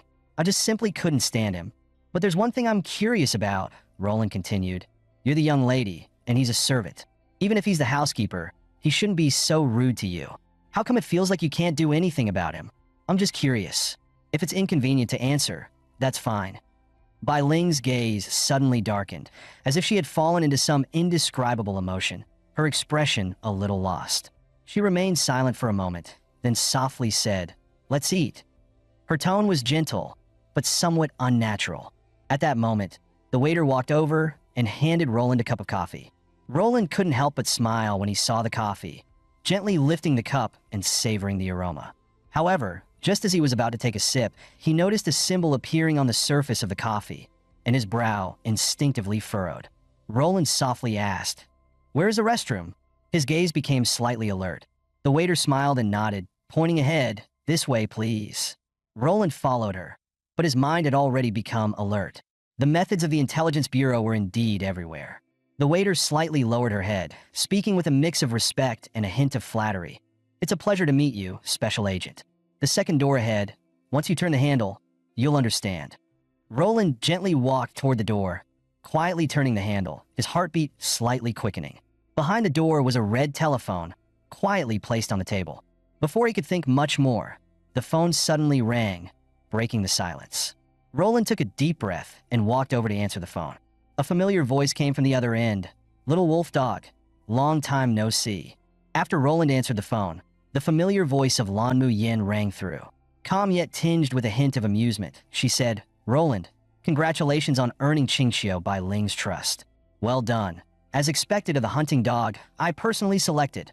Her tone was full of praise, but the underlying sarcasm was unmistakable. She congratulated Roland on his success, yet every word felt like a reminder that he was merely her pawn. In stark contrast, Roland's tone was filled with disdain. He couldn't stand the blatant mockery and manipulation in her voice. "I nearly died during the escape," Roland muttered, recalling the moment when death seemed so close. The fear of imminent death and the near despair still haunted him. Lan Mu Yin, however, remained all smiles, her tone unchanged. "That was just part of the plan. Without that life-or-death experience, how could you be sitting across from Qingxiu Bai Ling now?" Roland, hearing her words, felt a deep sense of helplessness. He knew he was nothing more than a cog in her grand scheme. Without that plan, he wouldn't even have reached these upper echelons. Roland, no longer willing to argue, lazily asked, "So, what's the next task?" Lan Mayan did not give him any surprised reply. She calmly told him, "You have only one mission now. Strive to advance, rise to the upper echelons of the demon clans, infiltrate the core of the demon clans, and become the sharpest blade for the human race within the demon clans." This was undoubtedly the news Roland least wanted to hear. To accomplish this mission, he would not only have to abandon his identity as a human, but also endure the scheming and power struggles within the demon clans. He couldn't imagine being deeply entangled and becoming a complete pawn. Lan Mayan did not leave him any room for maneuver. She directly said, "If you cannot complete the mission, simply put, you will never be able to return to the human race until we abandon you, or you die at the hands of the demon clans." Roland fell silent for a moment. Lan Mu Yin added, "Good luck. And remember, this is not a discussion, it's an order." After the phone call ended, Roland threw his phone down in frustration, venting the anger that had been building inside him. Never before had he felt such a strong desire to rebel against fate, yet he was powerless to do anything. As he walked out of the room, the waitress greeted him with a smile. "You're out. Lady Bai Ling is still waiting for you." Her voice remained polite and emotionless, as though there was no fluctuation in her demeanor. Before Roland left, he looked at the waiter and suddenly asked, "How many people like me are there in Han City? Among the demon clans, how many infiltrators like me are there exactly?" The waitress hesitated, clearly unsure. She shook her head gently, but then added, "However, our power is at your disposal. If you need anything, feel free to dine here. We will provide all necessary assistance."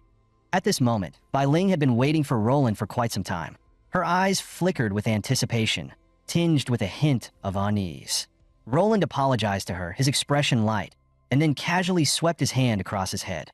The sudden shift in his demeanor caught Bai Ling off guard, causing a faint blush to spread across her cheeks. Roland observed Bai Ling's reaction, pondering to himself. If he wants to rise within the demon clans in a short period, he must make certain sacrifices. In a sense, this sacrifice seems to be Bai Ling, who is growing closer to him. He took the initiative to ask Bai Ling if she would take him for a stroll around Han City. Bai Ling, still somewhat lost in thought, hesitated for a moment before stammering a reply, agreeing to Roland's request. As they walked through the streets of Han City, Bai Ling nervously glanced at Roland and asked, "Where should we go? Or should we just wander aimlessly?" Her voice was tinged with hesitation, as if still pondering Roland's true intentions. Roland had been waiting for this question, and without missing a beat, he immediately replied, "I'd like to check out the Fire God Street."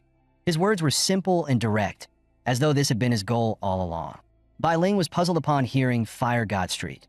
She couldn't understand why Roland would want to go to such a place. But soon, she seemed to realize something, and her gaze sharpened. With a cautious tone, she asked, "Are you interested in the Fire God Street, as the butler mentioned?" Her voice carried a hint of probing, yet there was a clear sense of caution. Roland naturally didn't admit it, and he nonchalantly replied, "I'm just curious about what you all have said about the Fire God Street." His tone suggested indifference, but deep down, he had already made up his mind. Bai Ling, though not naive, chose not to push further. After a moment of silence, she finally nodded and agreed. "All right, let's go and take a look." Fire God Street in Han City was a far cry from the bustling city center. The streets were shrouded in an atmosphere of desolation. Most of the shops were shut tight, and many people were lying along the roadside, their faces vacant, as if they had long lost hope in the life around them. The scene exuded a sense of heaviness that weighed on the heart. Just then, a commotion erupted in the corner of the street as a shop called Nine-Tailed Bird Pharmacy was celebrating its grand opening. A long line of customers had gathered, eager to purchase medicine. On the stage, a host passionately announced, "Nine-Headed Bird Pharmaceutical Group is one of the largest pharmaceutical companies in the Demon Kingdom. Today, being able to enter Huashan Street to sell medicines is also a reflection of the concern that the higher-ups of the demon clans have for the hardships faced by the people of Huashan Street. We hope everyone remains grateful." However, much to everyone's surprise, after the host announced that the sale of medicine had begun, there was no enthusiastic cheering or frantic purchasing. Instead, the crowd seemed cold and indifferent, with some even displaying disdain for the pharmaceutical group. In this noisy scene, only a thin demon boy squeezed forward, clutching a worn-out slip in his hand. He whispered that he needed to buy medicine. The host immediately flashed a remarkably warm smile upon seeing him, declaring that the boy was their very first customer, clearly pleased. He bent down, speaking in a kind tone, "What medicine do you need, little one?" The boy lowered his head, his eyes filled with helplessness as he whispered, "My mother has severe malaria. She needs antibiotics."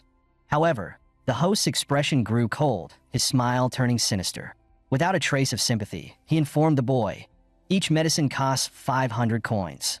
The boy's eyes dimmed with disappointment, and he trembled as he spoke, "I don't have 500 coins. Can you lower the price? Or maybe let me pay in installments." His voice was filled with despair. The host immediately wiped the smile off his face, his voice dripping with impatience. "We're not a charity. Don't expect any discounts." He added coldly, "Our pharmacy's doors are always open, but make sure you bring enough money when you come."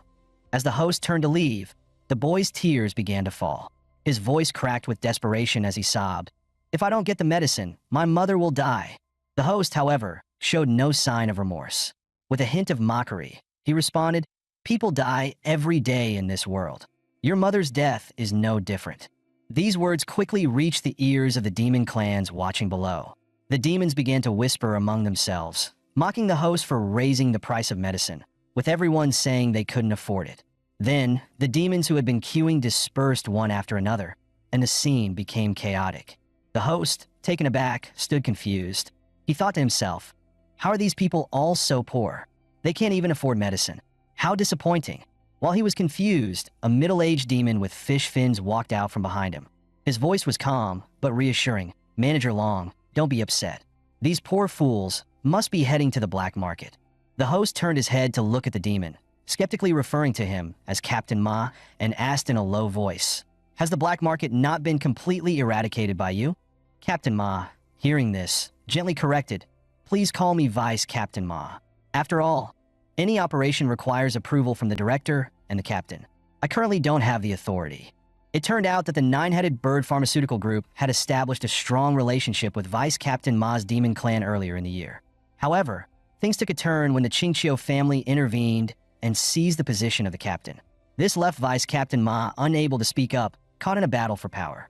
Upon hearing that it was the Qingqiu family's interference, the host furrowed his brow, pausing for a moment, clearly still pondering how to resolve the situation. He muttered under his breath, what is the Qingqiu family planning with this arrangement? Vice Captain Ma sighed and explained, although Fire God Street is a place where the poor gather, it occupies nearly half of Han City and houses 6 out of 10 residents. The forces here are intertwined, and no external power can afford to ignore this. The gray market here is enormous. He paused, then continued, this is also the reason why the pharmaceutical company is willing to invest in Fire God Street. 6 out of 10 residents, millions of demons. If we monopolize the medical resources here, we will control all the power in this area. Vice Captain Ma added seriously, but the drug dealers in Fire God Street are no pushovers. The host smiled lightly, seemingly unconcerned. Then it all depends on you. I know your former captain, the second of the Black family brothers, Hey Sun, is now the deputy director of the Inspection Bureau. He leaned closer to Vice Captain Ma and whispered, haven't the 3 Black brothers always wanted a piece of the pharmaceutical business? Tell them the company has agreed. Vice Captain Ma nodded slightly, responding in a low, firm voice. But there can be no counterfeit drugs on Fire God Street. He bowed slightly, a quiet but resolute tone. Understood. Meanwhile, the young boy walked with his head down on the cold street when suddenly, a man in ragged clothes called out to him from the side. Need medicine? Upon hearing this, the boy's eyes immediately filled with hope. He hurriedly asked, medicine? You have medicine? The man grinned smugly and said, you just came back from that pharmacy's opening ceremony, right? How was it? Could you even afford their medicine? The young boy, his head hanging low in sadness, sighed deeply and replied, their medicine is too expensive. If I buy it, my family will only be able to survive on air for the rest of the year. The man, cigarette dangling from his mouth, squinted at the boy and sneered, have you ever heard of generic drugs? The boy looked confused and asked, generic drugs? What's that? The man bent down slightly, clearly surprised that a kid from Fire God Street didn't know what a generic drug was. I guess you really are just a kid. He thought to himself. The man crouched down to the boy's level and slowly said, generic drugs are fake medicines, but their effects are just as good as the real ones. Sometimes even better. The best part? They're much cheaper, many times over. The boy's eyes widened in shock. He never imagined such a thing existed. He looked at the small amount of money in his hand, clenched his fist, and said, I need antibiotics to treat malaria, but this is all I have. The boy opened his hand again, counting the money carefully, his heart racing with worry. The man glanced at the boy's money and gave a dismissive smile, saying, it's a little short though. Before the man could say anything further, the boy suddenly dropped to his knees, tears brimming in his eyes. He cried, please, my mother really needs this medicine to survive. This is all the money I have left. Please, I beg you, save her. The man stared at the boy for a moment in silence. The hopeful look on the boy's face seemed to touch him, and after a deep sigh, he spoke. He reached out and took the boy's money, saying, all right, you're in luck. With this, I'll sell you the medicine. Hearing this, the boy's face lit up with a smile that could only come from a deep sense of relief. Tears streamed down his face as he thanked the man repeatedly. Suddenly, the man bent down and whispered, but you'll also need to do me a favor. Seeing this, the boy's expression became serious, and he asked in a soft voice, what can I help you with? The man replied quietly, I need a little helper, someone to assist me in distributing the medicine." Clearly, the boy didn't understand what distribute medicine meant. He looked at the man with a confused expression, his eyes full of uncertainty. The man couldn't believe it. He hadn't expected that the darkness of the world could be found everywhere. It just had a different name and a different race, Yao Demon race. Roland stood in the fire god street of Han City, witnessing a scene that starkly contrasted with the rest of the street.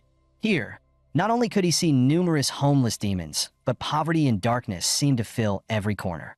Even women had to be cautious when going out on the streets, always on guard against anything that might happen. As for the reason, Roland quickly understood. A demon man quietly approached a woman from behind. His eyes were sinister, and his movements quick. His intentions were obvious. The next moment, the woman's tightly clutched bag was snatched away by the man with swift and forceful movements. Despite the woman's loud cries for help, the surrounding demons ignored her completely. None of them were willing to offer any help. Even the so-called law enforcement officers nearby were too absorbed in their own conversations, discussing how much money they lost in a game of cards last night. Seeing this, the woman tried desperately to approach the officers for help, but what greeted her was a darker reality. When the officers heard her screams, they couldn't even be bothered to look her way. Coldly, they told her, "Go to the inspection bureau first and file a report." When the woman hesitated to leave, one officer added coldly, "It's just the process. Don't worry, we'll notify you when we have results." Another officer threatened, "If you don't leave now, I'll charge you with obstructing official duties." The woman, trembling with fear, had no choice but to leave in desolation, her heart heavy with despair. After she left, the two officers didn't seem to care. They resumed talking, laughing happily about something unknown. This scene fell entirely into Roland's eyes, but he didn't choose to interfere, and neither did Bai Ling, who seemed unfazed by it. Bai Ling looked at him with a curious smile and asked, "So, what do you think?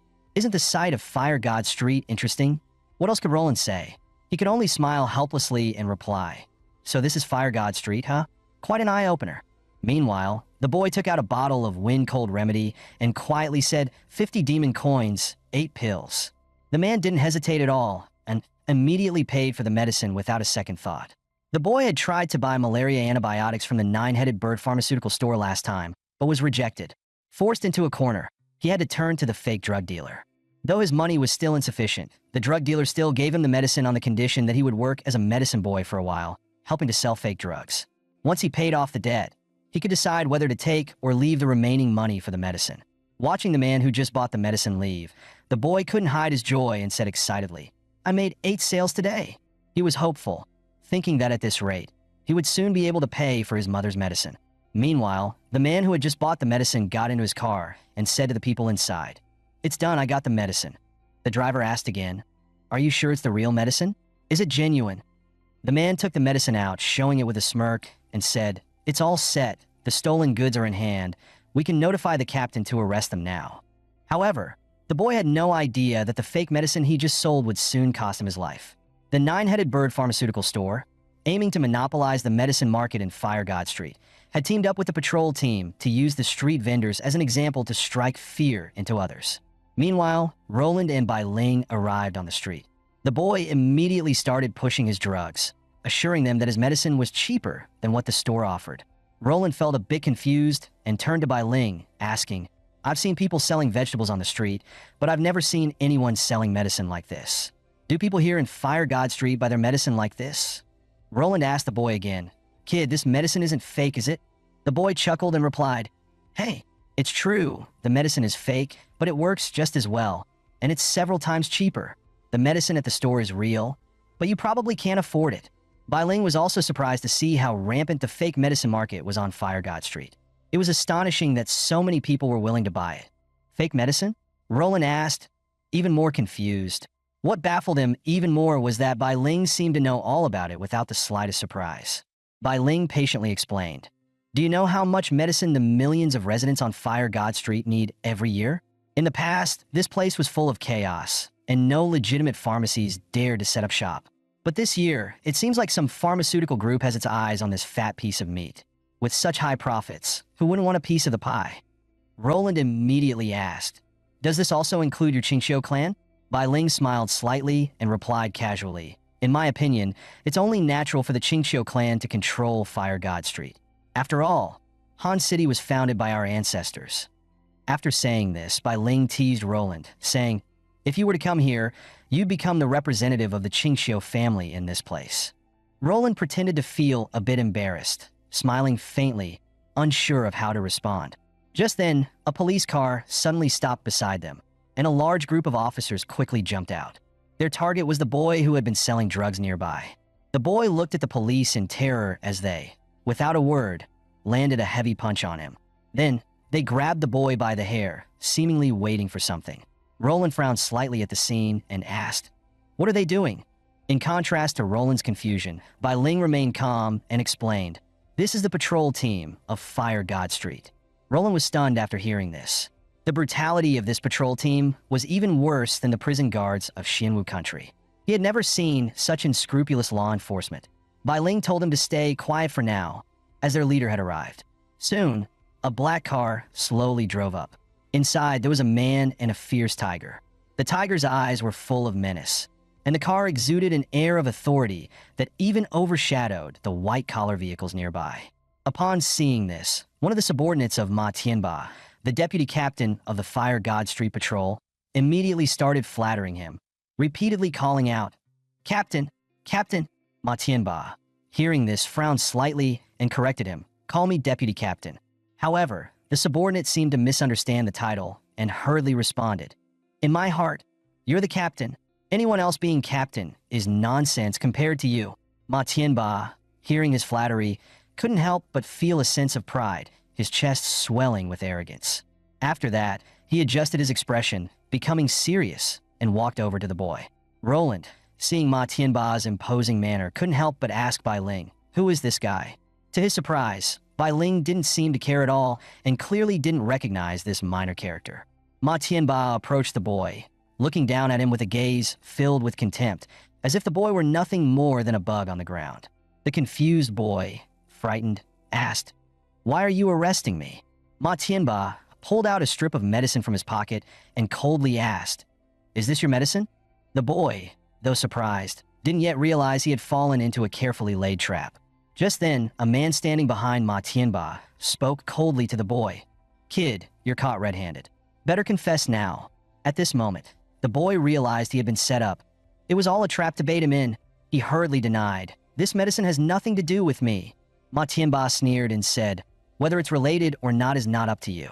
You're suspected of disrupting the market by selling counterfeit and substandard drugs. Each of these charges is enough to have you executed on the spot." The boy, terrified, began to cry uncontrollably, trying to explain, "My medicine isn't substandard. It works just as well as the real thing. These medicines saved my mother's life." Ma Tianba didn't care about the effectiveness of the drugs.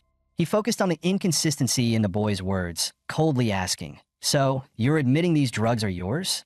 He continued, "Any drug without an approval mark is substandard. Selling these drugs is a death sentence. You're endangering public health." Ma Tianba then ordered his men to take the boy away, with no mercy in his tone. Bai Ling, witnessing the scene, frowned and whispered, "It's over. If the boy gets taken by the patrol team, they'll beat him to death for sure." Bai Ling's words shocked Roland, his heart tightening with the realization of the gravity of the situation. Roland's gaze locked onto the boy, who was about to be taken away by the patrol team, a deep frown forming as he fell in a deep thought. The boy was crying uncontrollably, his voice choked with emotion as he desperately pleaded, "I was wrong. Please let me go. I shouldn't have offended you. I won't sell these medicines again. Please, I beg you, spare me." But Ma Tianba only sneered and said coldly, "There are all kinds of drugs in this world, but unfortunately, there is no such thing as a regret pill. Now you regret, but it's too late." The boy realized that if he was taken away, death was almost certain, and his sobs grew louder, pleading, "My mother is still waiting for me to come home. I don't want to die. Please, let me go." Watching the boy cry in agony, Roland was suddenly reminded of his own family, especially Xiaoming. The sight before him seemed to bring back memories of warmer times, as if the boy crying was not someone else, but his own loved ones. Roland's expression grew stern and angry. The flames of fury inside him could no longer be contained. He stepped forward decisively, blocking Ma Tianba's path. Ma Tianba, surprised to see someone standing in his way, shot a glance of disbelief. Clearly, he hadn't expected anyone to challenge him like this. Without hesitation, Roland made a bow and said, "Sir, he is my friend. Could you please show him some mercy and let him go?" Ma Tianba scoffed and responded coldly. "Mercy? You're unfamiliar around here, aren't you? You're not from Fire God Street, so why should I show you any respect?" Roland turned to Bai Ling, his tone firm and unwavering. "Is the promise still valid? You said you would help me with something." Although Bai Ling didn't fully understand Roland's intention, seeing his determination, she gave a reassuring answer. "Of course. Since they've mentioned it, they'll definitely make it happen." Roland sighed in relief upon hearing this, a sense of ease washing over him. "That's great." With his hands in his pockets, Roland spoke calmly to Ma Tianba. "Now listen carefully. I'm speaking as the captain of the Fire God Street Patrol Division, one to request this favor." Ma Tianba's face darkened instantly, as if a storm cloud had descended upon him, and the atmosphere grew tense. The other patrol officers present were equally shocked, some of them even furrowing their brows, clearly not expecting this young man to speak with such authority. Roland ignored their surprised expressions, his voice steady as he continued. "What's the matter? I heard you all are from the patrol team as well. And yet, you're just a deputy captain." Ma Tianba's face showed disbelief and contempt, clearly not taking Roland's words seriously, dismissing it as an idle threat. Roland, noticing Ma Tianba's expression, gave a cold smirk. "Maybe I'll be your superior one day." One of the younger patrol officers whispered nervously, "Captain, what should we do? This guy, he can't really be." Upon hearing this, Ma Tianba's expression turned serious. His eyes grew as cold and sharp as a blade, immediately silencing the officer who spoke, causing him to shut up in fear. Ma Tianba's mind was racing, wondering if the young man before him was really the new captain. At this moment, both Roland and Bai Ling waited quietly for Ma Tianba's reaction, the tension in the air palpable. Suddenly, Ma Tianba's eyes fell on Bai Ling, and it seemed like he recognized her. She was from the Qingqiu family. Ma Tianba quickly cupped his hands in a bow, respectfully asking, "May I ask, are you from the noble Qingqiu family?" Bai Ling glanced at him disdainfully, her voice cold. "Do you think you're worthy of speaking to me?" Ma Tianba, upon hearing this, was so frightened that cold sweat poured down his back. His body trembled slightly. Bai Ling continued with a nonchalant tone. "What official business are you carrying out? Do you have an official letter?" Ma Tianba, feeling guilty, stammered, "We received intelligence that someone in this area was selling counterfeit medicine, so I led my men here to arrest them." Bai Ling sneered, her tone mocking, "How interesting. Am I mistaken? Or hasn't Fire God Street always been involved in selling counterfeit medicine?" She followed up with a sarcastic remark. "What's this? Is the sun rising from the west today?" Ma Tianba quickly tried to justify. "That's because Fire God Street didn't have any legitimate pharmacies before." He sighed as if helpless. Sigh. "Fire God Street has been so chaotic since that huge fire 50 years ago. No pharmacy has been willing to sell here since then. The leaders of the Patrol Bureau are also considerate of the people of Fire God Street, so they didn't forbid the sale of counterfeit medicine. This is all the kindness of the higher-ups. But now, things are different. The pharmaceutical giant from the capital, Nine-Headed Bird Pharmaceuticals, has already opened a pharmacy here on Fire God Street. This is a blessing for the people of Fire God Street. Now that we have a legitimate pharmacy selling medicine, these counterfeit medicine dealers can no longer exist. The Empire's laws say that those who sell grain, salt, medicine, or iron illegally can be sentenced to death. I'm just following the rules." Upon hearing this, Roland's voice grew cold. "Looks like you're not planning to show me any respect." Ma Tianba cautiously replied, "There's nothing I can do. I'm just following the rules." Roland's eyes narrowed, and with a commanding tone, he asked, "Well then, what if I, as the patrol team leader, decide to take the boy away? What would you do about that?" Ma Tianba responded coldly, "That's not possible. I haven't received any official notice from the Bureau, so technically your identity is still in question. I can't hand over the suspect to you." He then bowed slightly, indicating, "Once you officially take your post, I'll be the first to congratulate you. I still have official business, so I'll take my leave." He signaled to his subordinates to take the boy to the car. Seeing that Ma Tianba was so dismissive of her and Roland, Bai Ling immediately stepped forward to stop the actions of the patrol team. However, Roland blocked her way. She looked at him in confusion and asked, "You can let this go." Roland sincerely replied, "What else can I do? There will be plenty of such incidents in the future. Should I rely on your family to intervene every time?" Watching the patrol team's car drive away, Roland said quietly, "Whether we save the kid or not doesn't matter. I just want to make my presence known, make a little splash here. The ones who should be uneasy now are them. I've heard even the Qingqiu family is unwilling to give them this favor. The forces behind them are definitely not aligned with your family. So from now on, I'll take my time playing with them." A few days later, at the Qingqiu residence, Roland and Bai Ling were chatting with the family's ancestor. The ancestor cautioned, "Little Roland, since you're going to Fire God Street to take up your post, be extra careful. That place is a mess right now, but in times of chaos, heroes emerge. The more chaotic, the better the opportunities." Roland stood up respectfully and said, "Thank you for the advice, ancestor. I will do my best." The ancestor smiled faintly and replied, "Good. Remember to come back and visit often. Qingqiu will always be your home." Roland nodded in understanding, knowing well the hidden meaning behind the ancestor's words.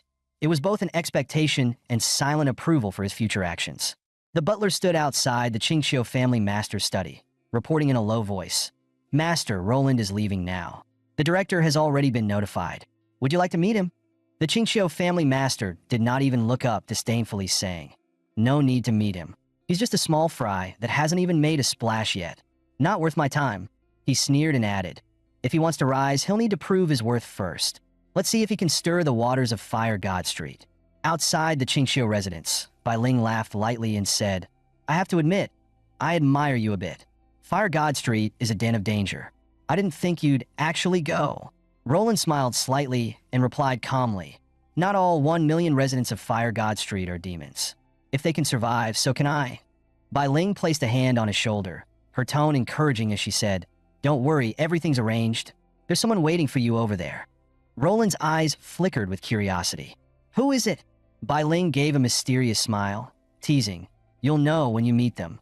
At Fire God Street Security and Patrol Bureau, Roland sat upright on the sofa, his expression calm and composed as he waited for the director's summon.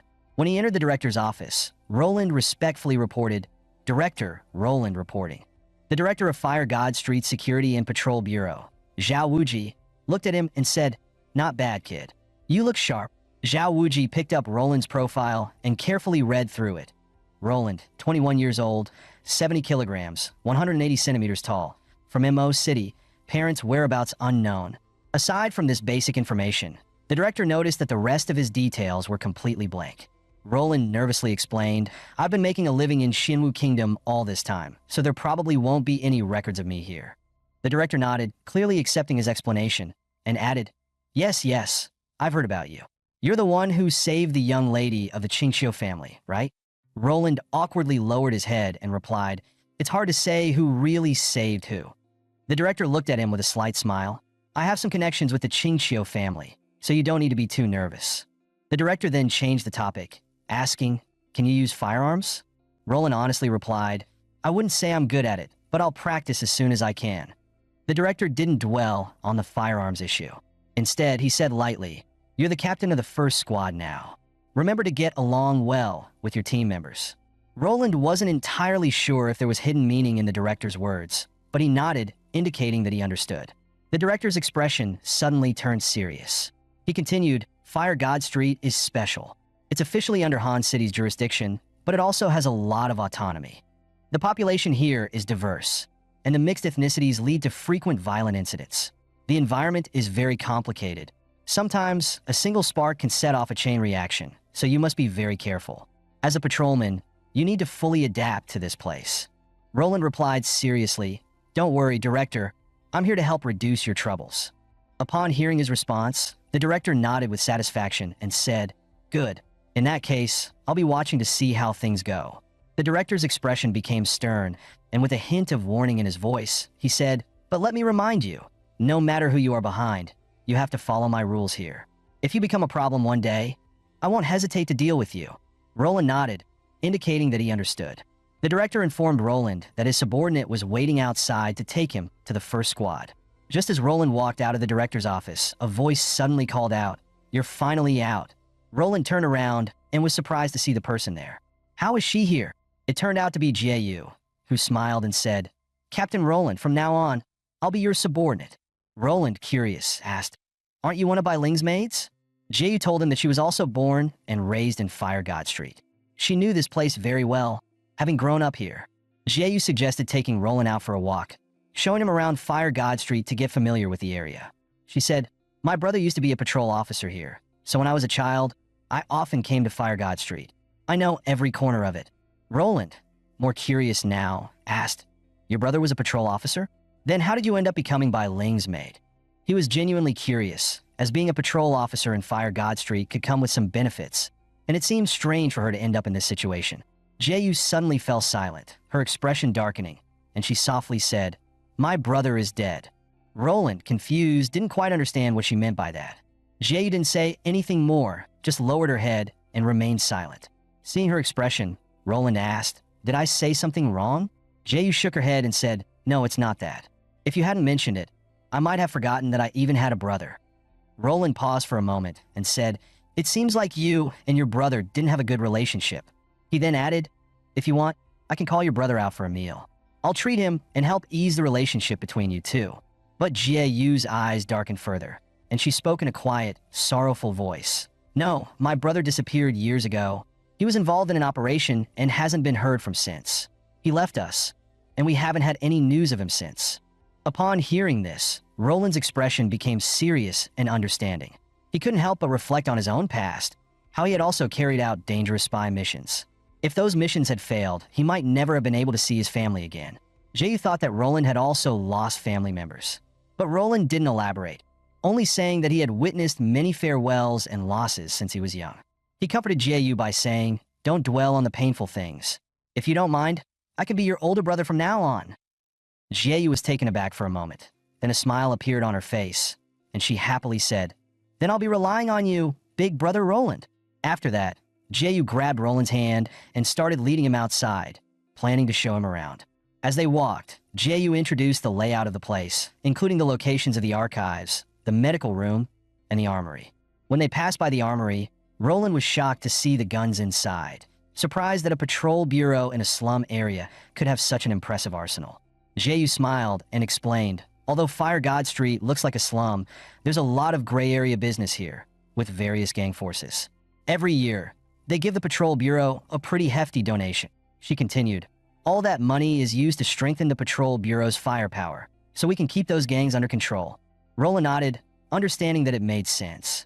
Just then, a loud burst of laughter came from a room next door, its noise attracting Roland's attention. Roland curiously asked, "What's that place? It sounds so noisy." Jie answered carefully, "That's your first team."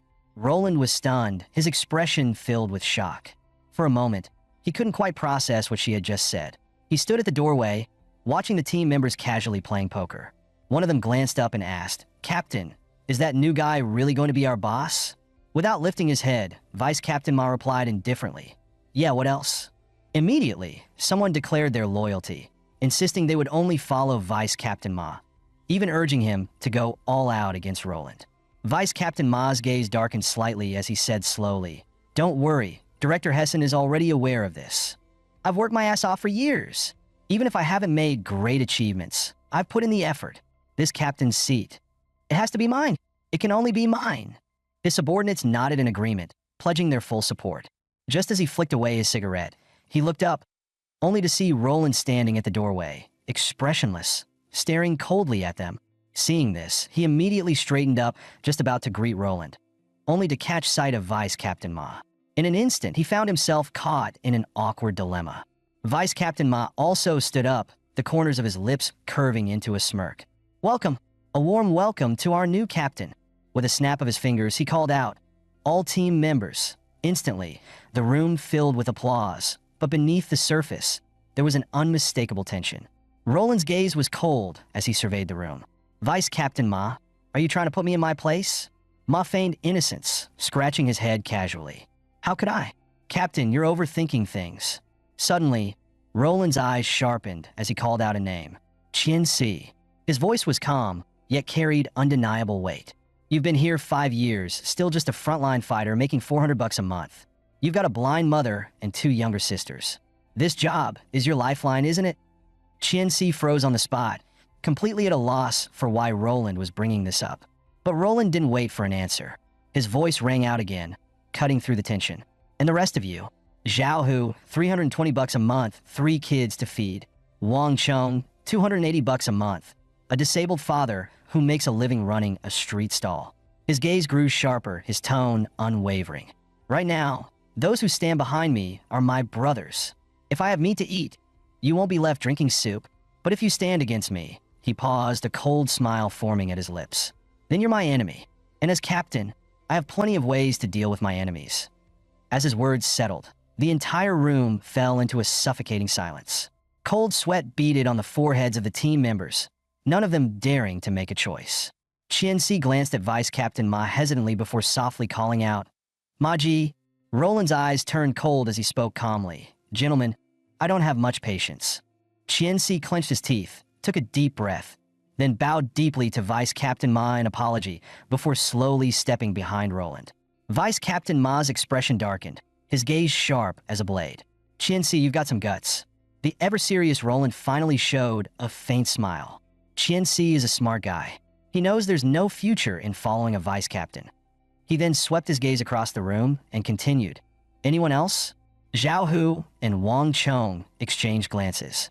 After a brief silence, they too stepped over to Roland's side. Vice Captain Ma clenched his fists in anger, his voice low and menacing. "Captain Roland will see about that." After Ma left the office, Jie let out a sigh and shook her head. "Didn't expect you to make enemies the moment you arrived. No wonder Miss Bai gave me that order." Roland raised an eyebrow and smirked. "Oh, what did Bai Ling tell you?" Jie made a hand gesture and said seriously, "She told me to protect you well and make sure not a single hair on your head is harmed." Roland eyed her up and down, skepticism written all over his face. He frowned. "You? Protect me?" Jie lifted her chin confidently. "Don't underestimate me. You'll see soon enough." Just then, Qianxi and the others stepped forward, their voices earnest. "Captain Roland, we're counting on you from now on." Roland's lips curled into a slight smirk. His gaze was steady as he replied, "Relax. You guys made the right call. I'll take care of you."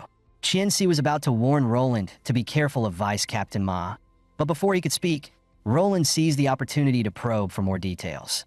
Qianxi lowered his voice and said, "Vice Captain Ma's backing is none other than the Deputy Director of the Patrol Bureau, Hessen." Roland raised an eyebrow. The name didn't ring a bell, so he asked, "And who exactly is Hessen?" Qianxi glanced around before explaining. Hessen is the second brother of the infamous He family from Vulcan Street. The eldest, He Long, is the leader of Fire Dragon Hall, one of the 3 dominant gangs in the area. As for the youngest brother, no one really knows his full story, but rumor has it he's making waves in the capital. Roland chuckled softly, his tone laced with amusement. Sounds like quite the powerful family. His gaze turned sharp as he continued. "If they're so powerful, why are you siding with me? Aren't you afraid of the consequences?" Qianxi rubbed his hands nervously and replied, "To be honest, we don't have much of a choice. When titans clash, the little guys suffer. We just need a sturdy tree to lean on. And while you seem like the sturdiest one around." Roland glanced down at his own legs, smirking. "Sturdy, huh? Elaborate." Qianxi immediately elaborated. "Take that emblem on your shoulder, for example. This squad's previous captain was Hessen himself. When he pulled some strings and got promoted to deputy director, his vice captain at the time was Ma Tianba. Logically, once Hessen moved up, Ma should have taken his place as captain. But what happened? The position stayed vacant for half a year. Turns out the Chiu family put in a word. They wanted this position left open. Do you have any idea how many people fought to get this role? And yet, with just one command from the Chiu family, it was decided. Qianxi suddenly grinned and threw in some flattery. "Doesn't that prove just how powerful you are? Vulcan Street has always respected strength. Following the strong isn't shameful, it's just survival." Roland narrowed his eyes, watching Qianxi with amusement.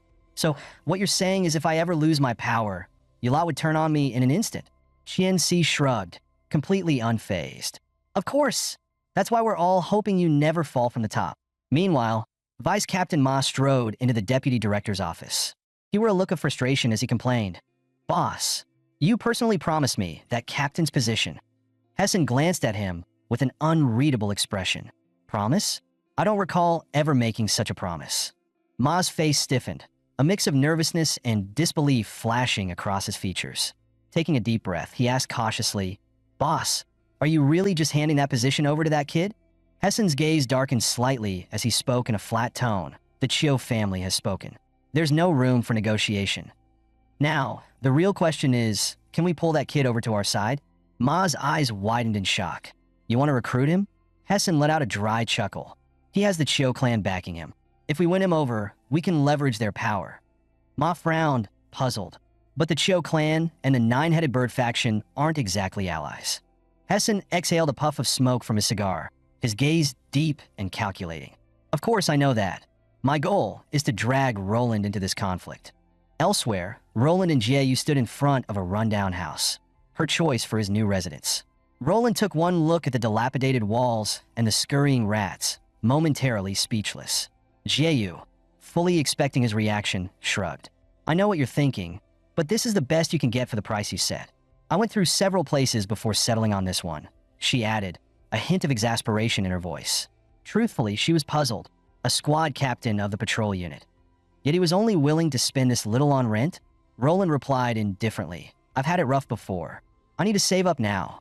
Not long ago, he had tracked down the waiter he met at the restaurant and handed over a portion of his earnings from the Demon Kingdom.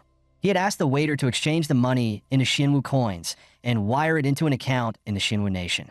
Before that, Roland had even called the orphanage director himself, instructing him to use the money to keep the shelter running. When the orphanage director received Roland's call, his voice was filled with urgency. Why did you leave without saying a word? Roland replied in a low voice. Director, it's hard to explain everything in just a few words. But don't worry, I'm working for a major company now. This money is my legitimate earnings, completely clean. The director sighed. Your younger siblings miss you. When will you come back to see them? Roland fell silent for a moment before answering softly, soon. Then, he quickly hung up the phone and left the booth, his expression clouded with loneliness. Seeing Roland remain quiet, Jie asked, What's wrong? Roland shook his head. Nothing. Without another word, he stepped into his new home. In a heavily guarded facility within Xinwu Nation, a shadowed figure spoke in a deep, urgent tone. Ran Mayan, how's your plan progressing? The committee expects results soon. Ran Mayan stood at the desk, his expression unwavering. There won't be any mistakes. The results will show soon. The man's voice turned sharper. Your planet agent needs to prove his loyalty. Have him find a way to get the city planning documents for Chiu City, especially the coastal defense layout. It's critical to our next move. Ran Mayan frowned. Coastal defense maps? What exactly are you planning? The man chuckled coldly. The Demon Kingdom has caused enough trouble in Xinwu Nation. It's time for Xinwu to strike back. Soon, Roland's phone rang. It was Ran Mayan. His tone was firm. Find a way to get the coastal defense layout. Roland frowned, his voice laced with irritation. I just got here. How the hell am I supposed to get something like that? Wasn't I told I wouldn't be used so soon? Ran Mayan's tone darkened. The committee is doubting my plan. I need to deliver results to shut them up. Roland was about to speak when Ran Mayan cut him off coldly. I don't want excuses. I want results. And you know what happens if you fail. Roland's face darkened. He let out a frustrated breath and muttered, Got it, before slamming the phone down. After venting his frustration inside the phone booth, he stepped out, inhaled deeply, and thought to himself, no risk, no reward. It's time to take action. Meanwhile, on the other end of the line, Ran Mayan clenched her fists, her voice filled with seething frustration. I won't let the committee keep holding me down. One day, they'll pay for this. The next day, Roland arrived at the deputy director's office. Upon seeing him, Hessen greeted him warmly with a broad smile. Ah, Captain Roland, what brings you here today? Roland sat upright and spoke respectfully. Deputy Director Hessen, I should have come to visit you sooner. Hessen chuckled, waving off the formality. No need for all that. You're a fine young man. The force needs more fresh blood like you. Roland offered a modest smile. You flatter me, sir. I'm young and bound to make mistakes. Just the other day, I had a bit of a disagreement with Vice Captain Ma. Hessen raised an eyebrow, feigning ignorance. Oh, he didn't give you a hard time, did he? Roland smiled lightly. Vice Captain Ma is straightforward. There's no real trouble between us. Hessen's gaze flickered slightly before he nodded. Good. I'll make sure he cooperates with you from now on. Then his expression turned serious as he changed the topic. Actually, I have a case for you. Our intel suggests there's a warehouse near Dark River being used to store illegal pharmaceuticals. Your mission is simple. Shut it down. Roland immediately stood up, his eyes steady and voice firm. Understood. I'll take care of it. Meanwhile, Jae-yu sat in the office, flipping through documents. Chien-si leaned against the table, eyeing her before whistling. Damn, that girl's got a killer figure. One of the other team members quickly warned him, "Watch your mouth. What if she hears you?" But Chien-si waved it off dismissively, smirking. "Relax. She's just Roland's pampered pet." Suddenly, Jae-yu lifted her head, her gaze sharp as a blade. "Were you talking about me?" Chien-si froze, realizing she had heard everything. A flash of embarrassment crossed his face. Before he could utter a word, Jae-yu's expression turned ice cold as she issued a warning. "Watch your mouth." An invisible pressure filled the air, making Chien-si stiffen. For the first time, he was at a loss for words. Just then, Roland strode into the room and announced, "Gear up, we have a mission." Jae-yu's eyes lit up as she smiled. Finally, some action. She followed closely behind Roland, still smiling as she asked, "What's the mission?" As soon as Jae-yu left the room, Chien-si's grip on his mug tightened unconsciously. With a sharp crack, the mug shattered in his hands, spilling its contents all over him. One of the other team members whistled in amazement. "Damn, that girl's got some serious power." Two of them stood up, patting Chien-si's shoulder as they moved to follow Roland. "You're screwed, buddy. Good luck surviving this one." It was only then that Chien-si fully processed what had just happened. His face burned with humiliation. He had seriously embarrassed himself. Meanwhile, in the Chiu clan's ancestral hall, Bai Ling knelt before the Chiu patriarch, tears streaming down her face. The Chiu patriarch frowned in confusion. "Bai Ling, what are you doing?" Bai Ling looked up, her eyes teary and filled with frustration. "I need something to do. Staying home all day is driving me insane." Roland became a patrol officer. Even Jae-yu followed him as his assistant. "Yet I'm stuck here. I can't accept this." The patriarch chuckled. "Didn't you send Jae-yu to protect young Roland?" Bai Ling bit her lip, lowering her head slightly. "That's true, but I regret it now. I should have gone myself. What if they spend too much time together and start falling for each other?" Her voice trailed off, laced with hesitation. The patriarch raised an eyebrow, watching her with amusement. "Oh, are you saying you have feelings for Roland?" Bai Ling jolted in shock, waving her hands frantically. What? No way. That's ridiculous." The patriarch chuckled knowingly. "Is that so? Personally, I think Jae-yu and Roland make a great pair. Maybe I should help them along." "Absolutely not." Bai Ling blurted out, her face turning crimson. The patriarch stared at her with an all-knowing smirk, as if he had already seen through her thoughts. Bai Ling turned away, fidgeting slightly before muttering, "Do you think Roland would ever like me?" The patriarch smiled warmly. "Now, that doesn't sound like you at all. You're a Hazan of the Chiu clan, a warrior of the highest caliber. How can you be so hesitant when it comes to your own feelings? If you like someone, be bold enough to go after them." Bai Ling took a deep breath, gripping her sleeves tightly before nodding firmly. "I understand. Thank you, patriarch." The Chiu patriarch narrowed his eyes slightly and said, "It seems you've truly fallen for him this time. So many talented men have come and gone, yet none of them caught your eye. Why is it different with Roland?" Bai Ling recalled Roland's demeanor and spoke earnestly. "He's not like the others. He's not rough, nor does he try to flatter me or deliberately keep his distance. Being around him just feels natural." The patriarch let out a heavy sigh. "It's a shame. Roland's family background is far too ordinary. He's hardly a match for the Chiu clan." Bai Ling's expression shifted as she blurted out, "I don't care about that. Are you saying you disapprove too?" The patriarch looked off into the distance and said coolly, "My approval means nothing. What truly matters is your father's stance on this." Bai Ling parted her lips as if to argue, but in the end, she lowered her head in silence. The patriarch gazed at her, his tone serious. "Child, he is the clan leader and the head of this household. Without his approval, you and Roland are impossible." Bai Ling clenched her fists tightly, suppressing her emotions before finally speaking her mind. "I refuse to end up like my married sisters, living in quiet misery." Her eyes burned with determination as she declared, "My feelings are mine to decide." With that, she turned on her heel and strode away. As she stepped forward, she caught sight of the butler standing in the distance, as if he had been waiting for her all along. The butler stood at the doorway, his expression solemn. "Miss, the clan leader wishes to see you." Bai Ling took a deep breath. After receiving permission, she stepped toward the door. Yet, just as she was about to push it open, she hesitated. Her gaze lingered on the heavy wooden frame, and a painful memory resurfaced: her sister's death. That day, Bai Ling had knelt before the coffin, tears streaming down her face as she cried out, "Sister." In front of the ancestral tablet, her voice had been choked with regret. "If I had known this would happen, I would have fought to the death to stop you from marrying. I would never have let you become a sacrifice for the family's political gain. This is all Father's fault." As she prayed, the heavy doors suddenly swung open. Slow, measured footsteps echoed through the hall. It was the Chiu clan leader. He walked forward in silence, took a few sticks of incense, lit them, and solemnly placed them before the coffin.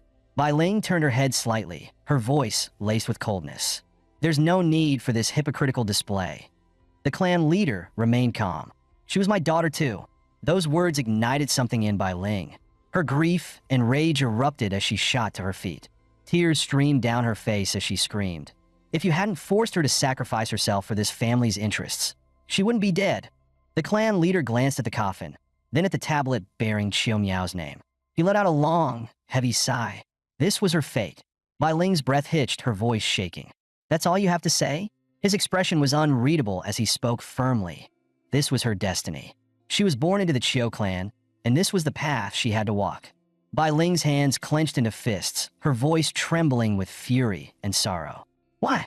Who decides that?" Bai Ling's voice cracked as she screamed. "Why?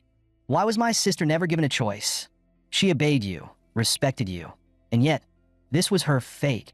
You were the one who pushed her into the abyss." Smack! Before she could say another word, the Chiu clan leader struck her hard across the face, sending her stumbling to the ground. His voice boomed through the hall. "I didn't push her into hell. You did." Bai Ling clutched her face, staring at him in shock, her voice trembling. "What do you mean?" The clan leader's eyes were cold and unwavering. "What? She never told you. The one originally chosen for the marriage alliance was you. You were supposed to be the bride, but your sister, she came to me and begged to take your place." Bai Ling's entire body froze. Tears streamed down her face as she whispered, "Sister." Her mind reeled as memories flooded back. Her sister holding her close that night, whispering softly in her ear, "Go live your own life." The realization struck her like a dagger to the heart, stealing her breath away. The clan leader remained emotionless as he declared, "Now, you must finish what she started." Bai Ling's head snapped up, horror etched across her face. The clan leader's voice was low and firm. "You will consider the interests of the Chiu clan and complete the marriage alliance." Bai Ling took a deep, shuddering breath, steeling herself. Then, with renewed resolve, she pushed open the door. She stepped inside, and behind her, the butlers silently shut the door. The room was thick with silence until the Chiu clan leader finally spoke. "You've returned." Bai Ling's face remained emotionless as she replied coldly, "Yes." The clan leader's gaze was sharp, his voice tinged with barely restrained anger. "You abandoned your duty, ran away to join the military, and disappeared for 3 years, leaving me to bear the disgrace in this family. Do you realize your mistake?" Bai Ling let out a cold chuckle, her eyes filled with defiance. "Mistake? And what exactly was my mistake? Not becoming your pawn in a marriage alliance?" The Chiu clan leader's sharp gaze locked onto Bai Ling, as if searching for the slightest hint of fear. But she stood her ground, meeting his glare head-on, unwavering. After a long silence, the clan leader suddenly slammed the table, his voice thundering. "As a child of the Chiu clan, you should have understood your duty. And yet, you ran off to Xinwu Nation to carry out assassinations, only to get caught. Every single word you spoke there could have dragged our entire clan into the fire." Bai Ling, unfazed by his anger, replied calmly, "Rest assured, I didn't reveal anything." The clan leader scoffed, as if he was about to bring up the marriage alliance once again. But before he could speak, Bai Ling cut him off coldly. Her voice was sharp, like a blade unsheathed. "If you dare try to marry me off again, I promise, whoever it is will die on our wedding night." The clan leader's expression twisted with fury, but he let out a deep sigh instead. "Fine, speak. What do you intend to do?" Bai Ling didn't hesitate. "I want to join the Western Gate Garrison." The clan leader instantly understood. The Western Gate Garrison was stationed in Vulcan Street. She was doing this for Roland. Bai Ling didn't bother hiding it. She admitted it outright. Her eyes gleamed with determination. "You want to use him to infiltrate Vulcan Street, to stir up conflict, and make it easier for you to step in. But the forces behind the illicit drug trade are far more complicated than you realize. You still haven't identified the true supplier, have you?" The clan leader's gaze flickered. He hadn't expected her to know so much. Bai Ling let out a cold chuckle. Oh, I know a lot more than that. Her voice dropped as she stared at him. 5 years ago, the Chiu clan and the Long clan launched an operation to wipe out Vulcan Street. It ended in total failure. Neither of you got what you wanted, but my sister paid the price. She died for it. And not just her. Countless other Yao soldiers died in that battle as well. And in the end, she sneered. The Chiu clan and the Long clan gained absolutely nothing. The clan leader's eyes remained piercing, but Bai Ling refused to back down. Send me to Vulcan Street. Maybe Roland and I can finish what you failed to accomplish. The clan leader arched a brow, his tone unreadable. And you think you know what we're trying to do? Bai Ling's lips curled into a confident smirk. You want to wipe out the illicit drug market, then partner with the Long clan and use the Nine-Headed Bird Group to seize control of Vulcan Street's pharmaceutical trade. That way, you'll have control over the entire district's population. She paused, tilting her head slightly as if in thought. Let me see. How long has it been since Chiu clan lost its grip over Cold City? Almost 100 years now, right? The Chiu clan leader corrected coldly. To be precise, 103 years and 4 months. Ever since the Nine-Tailed Fox King, Chiu Chi, was defeated by the Demon King, since the day the Four-Clan Council was established in Cold City, Chiu City has no longer been the sacred land of the Chiu clan. He slammed his palm against the table, tilting his head back with a deep sigh. And now it's been 103 years. After a long exhale, his sharp gaze fell upon Bai Ling once more. It's time for the Chiu clan to reclaim our lost glory. Bai Ling narrowed her eyes. And what exactly are you planning? The clan leader's voice was calm, but firm.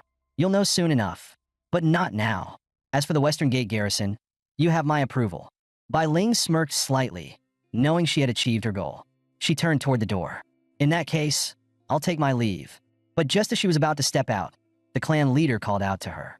She glanced back. His voice carried a weight of warning. The chaos that's about to erupt in Vulcan Street is beyond your control. Stay away from the flames, or you'll burn yourself alive. Bai Ling arched a brow, a teasing glint in her eyes. Are you worried about me? His response was a single word, leave. Soon, Bai Ling arrived at the Western Gate garrison base. On the platform, the deputy commander raised his voice, announcing, "This is the new commander of our 3rd Battalion. Give her a warm welcome." A murmur of discontent spread through the crowd of soldiers. What? A female Yao? They're putting a woman in charge of us? If this gets out, we'll be the laughingstock of the city. Bai Ling heard every word the soldiers murmured below, but she made no response. Meanwhile, the deputy commander scoffed inwardly. These officials must be out of their minds. Sending a little girl to lead us? This isn't some noble's estate. This is a real military camp. Huh, but she's already shaking in her boots.